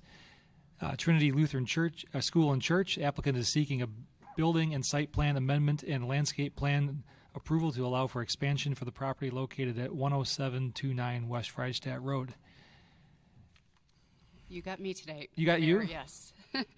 Perfect. Thank you. So, me. Planning Commission members may recall that they've actually seen a very similar project like this back in October of 2022. Unfortunately, though, just rising costs for projects, unfortunately, Trinity is forced to reduce the size of their project. And so that's what we have in front of you tonight. So the applicant is requesting a building and site plan amendment and landscape plan approval for a 22,000 square foot addition to Trinity Lutheran, and also a construction of a standalone 7,200 square foot maintenance building and a reduction in the parking lot at the Freistadt Road location. There's a single family home adjacent to the church that will also be raised as part of this project. When the previous item came through Plan Commission, they sought a fill permit and also a specimen tree removal waiver. Those still stand. So that's why you will not be seeing that in tonight's meeting. The proposed addition is shown to have a combination of brick and split face veneer, fiber cement lap siding with metal panel trim that matches the materials of the existing structure. The grade of the site slopes down towards the west, creating a need to construct a retaining wall on the south side of the building. The retaining wall is proposed to be colored poured concrete with a decorative metal railing. In the elevation plans, the railing is only shown to be installed in a small area along the western portion of the retaining wall, while the southeast and southwest perspective renderings show a little contradiction. They show the railings all the way throughout the retaining wall. So staff is recommending that the plans be updated to consistently show that the decorative railing will be placed along the entire length of that retaining wall. The highest peak of the addition is compatible with the elevation of the existing church and gymnasium. Rooftop mechanicals are shown on the plan and are required per code to be appropriately screened from public view. I believe the renderings actually show some screening on it, but we'll see more when we receive the final plans. Signage was not shown on the plan, but should any be proposed at a later date, shall be required to comply with sign code. Onto the maintenance building.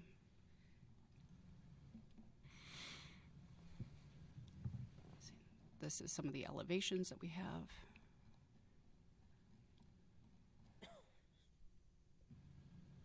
The maintenance building is proposed to be clad with traditional vertical siding and 3 feet tall brick veneer belt.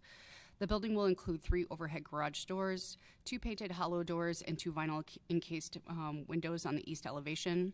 Staff recommends that 4 additional windows be installed on the west elevation of the building to break up the appearance of the wall. We want to keep in mind that there's some residential property on the opposite side of this, so it just aesthetically would be a little bit more pleasing. The materials of the siding do not match the materials on the principal structure. Materials for the door and color of the siding and door was not provided in the plan. Staff recommends as a condition of approval that the color of siding and overhead doors match the principal structure. The site plan, let me just quick grab that for us. The site plan shows the removal of a portion of the existing parking lot and house along Granville Road to support the addition, relocation of 46 parking stalls, and creation of an appropriate pickup and drop-off area with vehicles entering from the west and exiting the site to the east. Staff does not have any concerns with cars and bus stacking on the road. Just to let you know that this is where, apologize. So this is going to be the new area of the parking lot. There we go. That's what I'm looking for. So we've got the new section of parking lot here. This is actually existing, and there'll be just some slight modifications. They're going to be adding a small driveway through here to access the maintenance building. According to our code for parking, which has been included in your staff report, staff calculated that the property would be required to have 130 parking stalls, which this plan will meet. It will have 130 parking stalls, 5 of which are ADA compliant. The maintenance building will be oriented east-west with a new access driveway connecting the southern portion of the lot. The lighting plan that was included proposes an addition of 12 wall-pack luminaires, 5 canopy luminaires, and 9 parking lot lights. The photometrics plan show that the landscape, that's a typo. The lighting plan meets code. Overall, staff believes the submitted plan shows an attractive and diverse range of plant materials in the landscaping plan, but notice a shortage of street trees planted along Granville Road and Church Place. Here we go. Staff recommends that the landscape plan be updated to meet the code requirements for 1 tree per 30 feet of street frontage. The parking lot landscaping and shading requirements have been met in the newly proposed parking lot. However, should the area west of the existing southern parking lot be developed, staff recommends requiring the southern parking lot to be updated to meet code requirements. As you can see in this plan, there is no interior landscaping. Site compliance. Staff received a complaint regarding the exterior lighting for the Trinity Lutheran Church monument sign located on Granville Road. My understanding is that the resident has been working with the church to try to find a solution for this, and he just was really requesting that we include this in the plan just to into our approval process to make sure that it does get addressed. The resident stated that the angle of the light is for the monument sign is easily shifted upward, so it's constantly moving, I guess, just based on people cleaning up landscaping. And the light is too bright, causing the light to shine into the windows. When I went out to actually visit the site, I noticed that there wasn't any kind of shielding to it, and it did seem like the lighting was kind of significantly far away from the sign, so it might just need to be brought in a little bit closer to reduce that amount of glare. Cole, do you have anything that you'd like to add from your engineering report? Nothing significant to add. These are pretty much the exact same as the last time they came through. So if there's any questions, I'm happy to answer them. Great. Staff recommends approval. Thank you. Let's get to the applicant first, and then we'll answer any questions we might have. Do you care to comment on anything? Hi, I'm Doug Ernst, member at Trinity. I've worked with these guys the last year. On item number 5, the color and siding of the overhead of the maintenance building, we would like to change. If you look at the site plan, there's a residence to the right and left of that building, one we use for our daycare, and an unattached garage. They're light brown in color. The roof color is a dark brown, and they have a limestone base. We would like to match the color of those buildings. We're across the parking lot from our main school, church and school, and I think it would be a better look. So that would be our comment. And we'd be willing, if staff wanted to come out and look, that'd be great. So in essence, match it with the neighbor's property rather than We own both of those buildings. Oh, okay, match it with those properties. Yeah. It's hard for me to envision sitting here, but Well, it's if we have the main parking lot separating, so when you drive in, you're either going to go to the school or you're going to go this way. It's not like you see both of them at the same time. It's a different. It is one's closer looking- proximity. It almost give it the appearance of it belonging to that property rather than the. And there is a brick belt that's being added to this building that matches the school. Well, we would recommend the brick belt match the limestone of these two houses. Both of them have a limestone base, whitish in color, gray, if that works. I can. The architect's thinking it makes sense, so I'm not. I mean, I haven't seen it, but it makes logical sense that, you know, you're in a closer proximity to those two buildings. You'd want it to appear to be part of that gathering rather than Yes. the other. So I have no issue with that. Thank you. Any other comments on the conditions in the staff report? Okay. Any questions from the commissioners or comments? I think staff's only concern with that is, should at some point that they keep expanding, those buildings might be removed, and then this building will be, since it's a newest investment, would be a standalone structure that wouldn't match the school.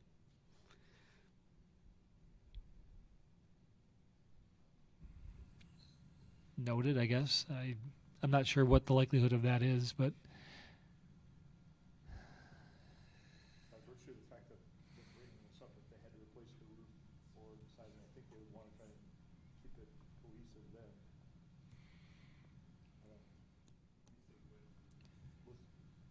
So if they have to replace something on one of the house where the daycare is, I'm guessing they're going to keep it consistent with what it is now. I don't think they're going to go to what the school is. yeah, they would then match what they rebuilt there. Right. We could probably logically conclude that. There's no guarantees, but yeah. I think that's her point, that there is no guarantee. But Yeah. thinking about it for the maintenance building makes me think they're going to continue to think about it. So I'm comfortable with it. Any further comments or questions? Or maybe a motion? So a motion to approve, but change the materials on the outbuilding to match the adjacent buildings to the east and west. Second. Motion and a second. Any further comments or questions? Hearing and seeing none, all in favor, please say aye. Aye. Any opposed? Congratulations. I hope costs continue to stay down so you can build this. Appreciate your investment in the city.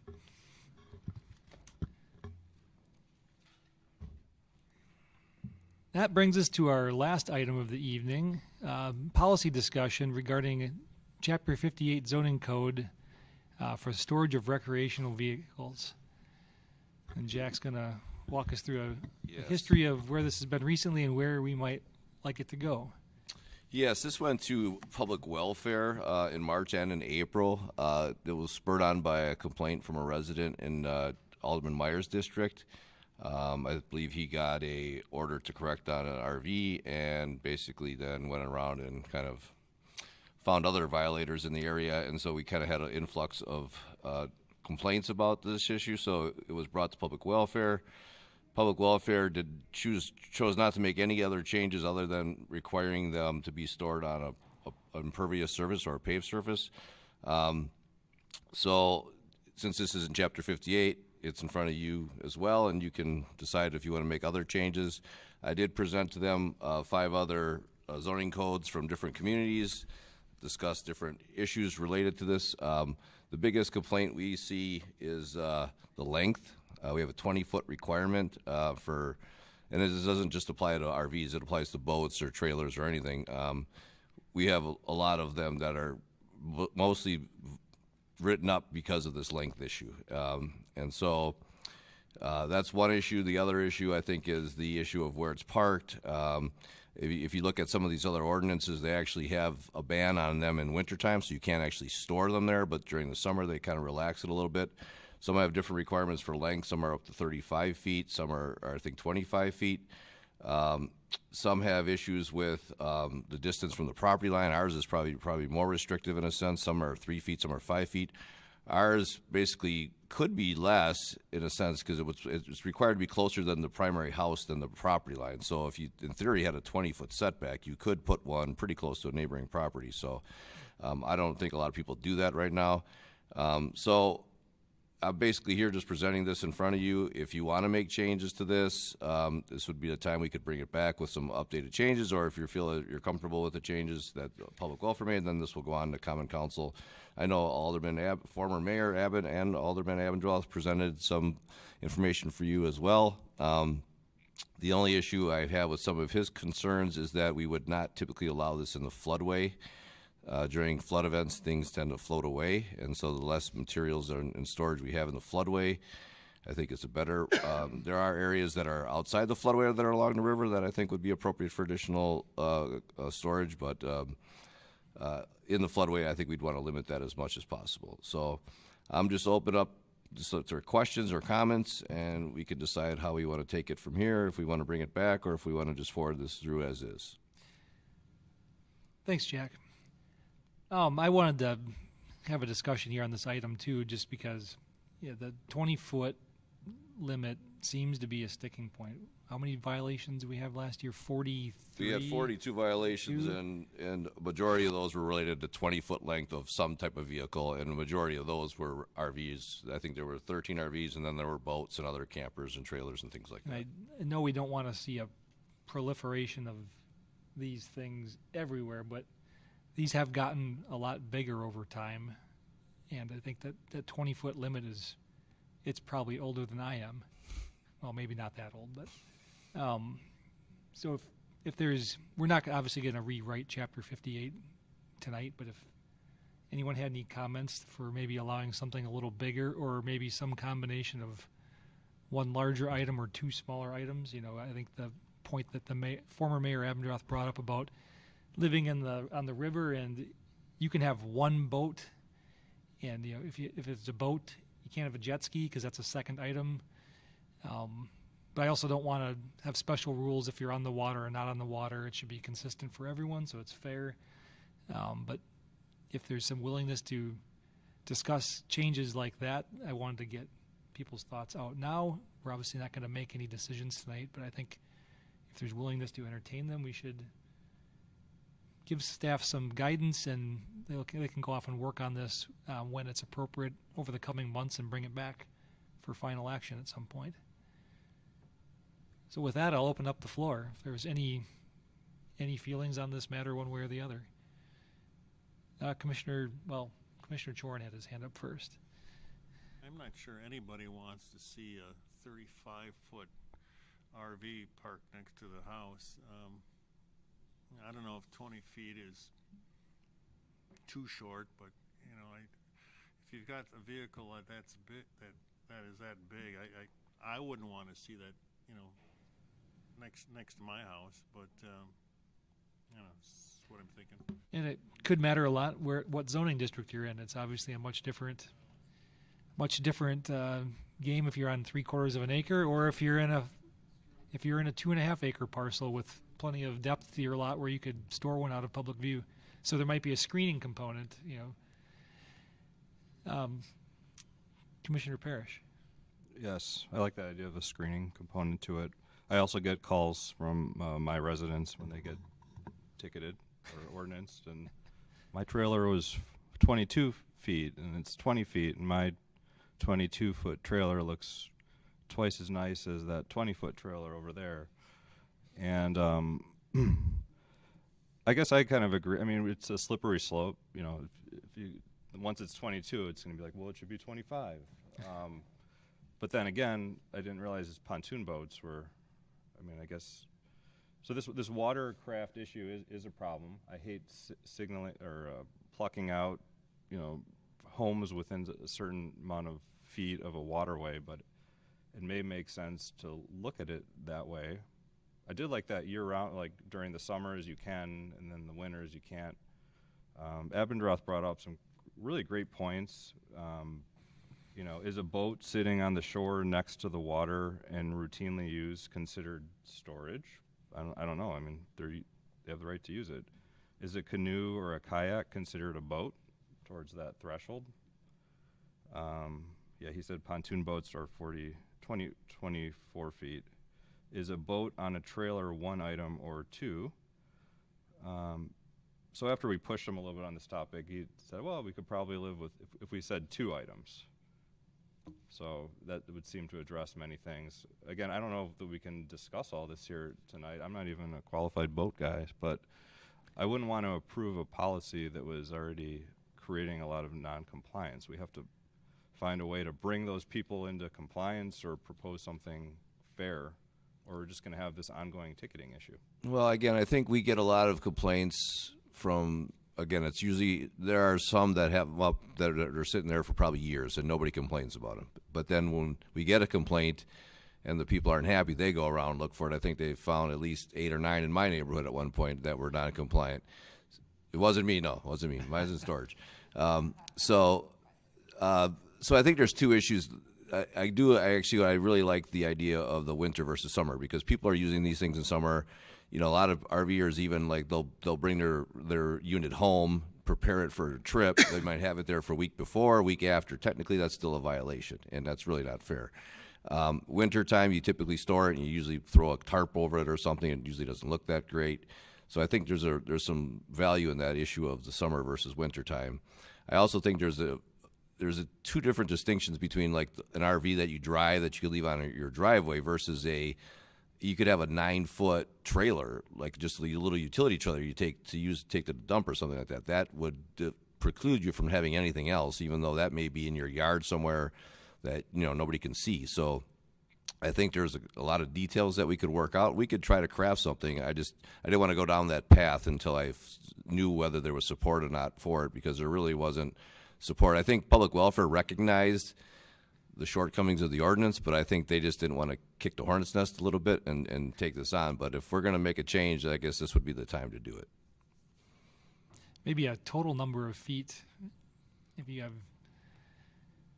pick a number and you have 3 items that total that number of feet, then. Or, I mean, again, and I don't want to put more work on the commission, but if it's something over a certain size, we could require approval of the planning commission or things like that for a certain time lane. Well, that might not be a bad idea, because there's probably the oddball case here or there where someone's got a long, deep lot and they can. Yeah, it could be somewhere out in the R1 district that more have easily 20 conceal acres. something where no one can see it, and why shouldn't they be able to use their land for that? But again, not wanting to have RVs on every lot, everywhere in all the city, you know, right in people's front yards and very prominent. But it's kind of a conundrum. We've got these nice, generous-sized lots, but you can't store more than 1 item on them. Yeah, and you also are limited pretty severely on how big of an outbuilding you can build. So unless you have 5 to 10 acres, you can't really build a large enough outbuilding to put them inside. So. I take a different approach to this, but I'm probably the minority here. There's these places called storage facilities where you can rent storage facilities and you can put your boats and things. I think if anything you do, you keep the ordinance where it is, or you make it more challenging, more stringent, because you give an inch and they're going to be back asking for more and more. And obviously, like a homeowners association, if you do not follow to the T the rules of a homeowners association, you let one person get away with something, guess what?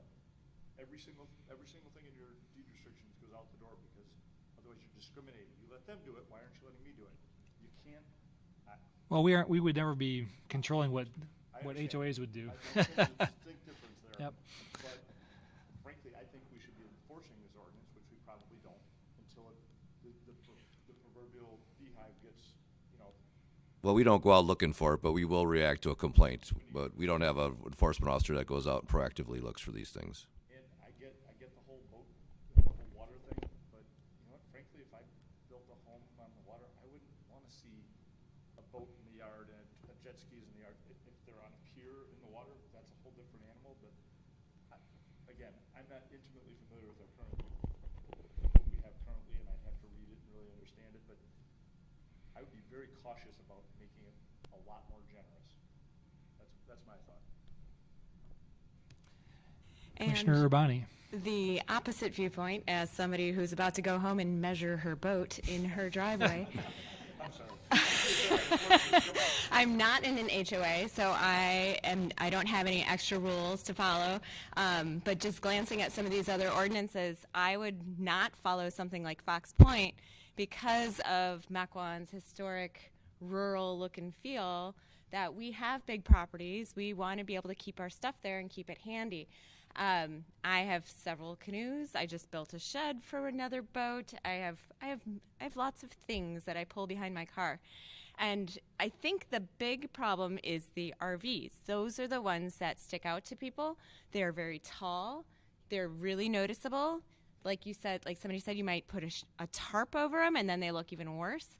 So there might be a class of RVs that hits a certain length, and you know, if we could say class such and such is allowed or temporarily or something like that, I think this does need to be picked apart a little more. And if we said you can have multiple small boats, well, what determines small? You know, there's lots of things. To Commissioner Stoker's point, I think that component that Jack was talking about, where you can have them on site between such and such a date and other date, ensures they go somewhere else to be stored when you're not using them. Which right now you couldn't even leave it on you couldn't use it on the weekend, leave it on your property to use it the next week, and you go running back and forth to the storage place all the time. Yeah, the one thing we would not suggest is having some kind of limit like 3 weeks or 4 weeks, because that's very difficult to enforce. So if anything would be changed, parking your it would car, be you can date. leave for 30 seconds and repark it again, and the clock starts over again. Yeah. Specifically voted. Frankly, if you take a boat and you shrink it and saran wrap like they do to winterize it, that's just as unsightly to me as an RV. So that's worse. That's when it goes into a storage facility. It's true. That's my opinion. I even have the opposite situation where my boat comes from the cabin and stays at my house during the winter, so I'm opposite of other boat owners. I could throw lots of wrenches in the works there. I know a good guy up by Kiel that'll store it for $25 a month. He'll never bring it home again. Hey, one of the great wonders of this community is we have a 5-acre parcel with a fire truck in the front yard. It's always blown me away. I'll just leave it at that. It's probably grandfathered. Any further comments? So maybe a little nibbling around the edges. Yeah, I mean, we can play with it a little bit. I mean, again, to your question about RVs, there's 3 classes, A, B, and C. The A's are the big ones. Those are the 40, 35, 40 footers, real tall. B's are basically a modified van in a sense. They probably limit to about 25 feet, and then Class C's are the ones with the overhead sleeping compartment. Those can get to be about 32, 33 feet. So they're all different character. I mean, I think everybody would agree that somebody storing a Class A on their property, unless they had 10 acres out there, probably wouldn't be appropriate. We do have some of them. I see them around, especially like I said, if they have relatives visiting for 2 weeks, they leave it in their driveway, things like that. So if you're open to it, I could try to draft something that may kind of hit some points just to kind of put that out there for discussion. We can tweak it as we go. It's one of those things that my guess is when this gets to council, the full council, they might want to kick at it as well. So That's what I was. Do You'll always want our do you swing want to at the try? pinata. That's a lot of. You just got to. There's just a lot. There's a lot to pick apart. Do you even have the right guidance to try to do? I don't want you to try to do something and put a bunch of effort into it and then have it go to council and have it be flipped on its ear. Well, I mean, again, the Planning Commission's duty is to look at Chapter 58 and make suggestions. So, if the made commission, some.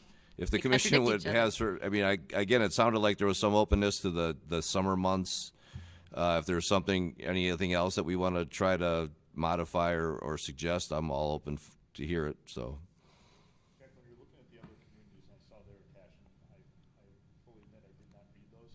I thought I heard you say in some respects were more stringent, but that was a very specific thing. In general, are we similar to other communities, or are we? Of the ones I found, I mean, there might be communities I didn't really find. I stumbled upon Menominee Falls actually just changed theirs, like within the last couple of years. They did a and it was the same issue. They had a lot of complaints from people that were getting tickets for it, and they changed theirs, and now theirs is 35 feet.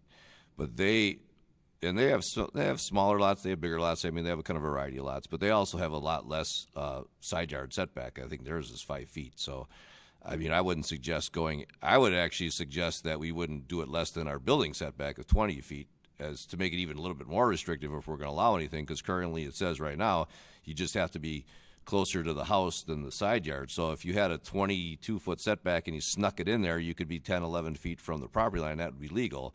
I don't think we should be getting that close. I think it'd be still beneficial to keep the 20-foot.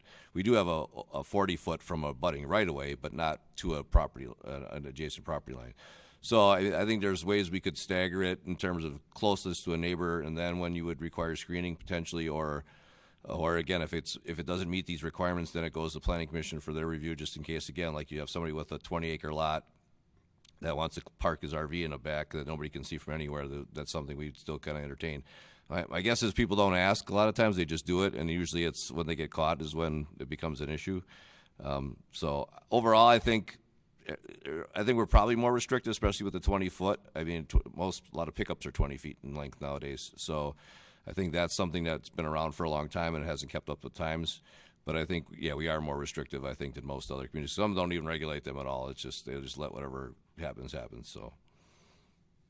And these other communities don't have waterways either, right? There's like Menominee Falls, Sun Prairie, Verona. There's no river necessarily running through Neenah. But lakes, they do. Smaller lakes, things like that, yeah.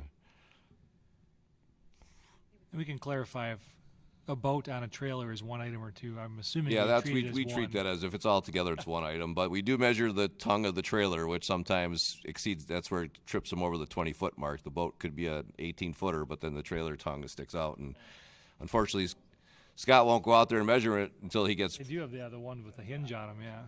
Yeah, we don't go on the property unless we have the permission to go on the property. So usually it's when the resident says, my boat's not 20 feet, and then we go, okay, let us measure it, and then we measure it, and then the tongue now it's 20 feet, 6 inches, and yeah, you exceed it. So it does happen on occasion, believe it or not, so.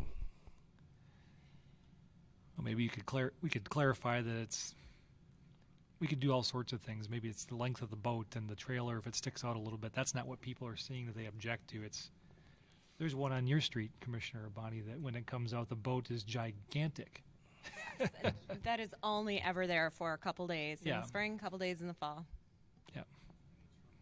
It's not her boat. That one's not mine. Walk the dogs there every morning. You see that one occasionally. So maybe not a whole lot of easing on size, but maybe clean up some of some easing on size, but maybe clean up some of the locations, because we probably have some blind spots in our code where you can get one parked right next to a lot line. Well, I think it's also a distinction between one that's drivable and then something you just have on a trailer. Because if it's something drivable, it should be allowed to be in your driveway. It's drivable, and some people actually use these as their full-time vehicles in some cases. But if you're storing a boat or something like that, then maybe that should be off to the side somewhere, because it's not something. As long as it's not a Class A that's drivable. Yeah, well, yeah, not many people are probably doing that, but I guess in theory they could. So That's my daily driver. Trust me. I think the seasonality makes a lot of sense. I mean, you be very strict in winter, so you clean up the people that are leaving it there year-round or haven't moved it in 3 years. Okay. Just a note that defining the seasonality. Yeah, there's two ordinances, I believe, that are in there that have dates, and one of them I think is October, mid-October, one of them's November, and then they both, I think, are April-ish or May-ish, so it would be somewhere around there sometime. Maybe you can get your one item of X length or less all year round, but if you have other items, maybe only during the summer. Yeah. Lots of things we could do with this. We can talk more about it. Yeah, I mean, I can present something next month if you want to look at something, and then we could tweak it. And Sure, again, maybe just the combination of the discussion you heard here, before, so you don't put a whole lot into it, but make sure you're on the right direction, because I'm sensitive to that too. Yeah. Sometimes we send staff on wild goose chases, and then they spin all around, and then a year later we've consumed a quarter of an FTE for a year on one issue, like pool covers, and then. Well, we appreciate that. So not that, we'll just take a little swing at it, and we'll see if we can just have a quick conversation next month and see what we think of what Jack put together. Yeah. Go home and measure your boat. Yeah. Any other feedback on that item? Thanks for the discussion. So we'll wrap that one up. Announcements: next month's meeting is May 22nd, right here at 6 o'clock. And with that, is there a motion to adjourn? You want to shut this off? Motion and a second. All in favor, please say aye. Aye. We're adjourned. Thanks.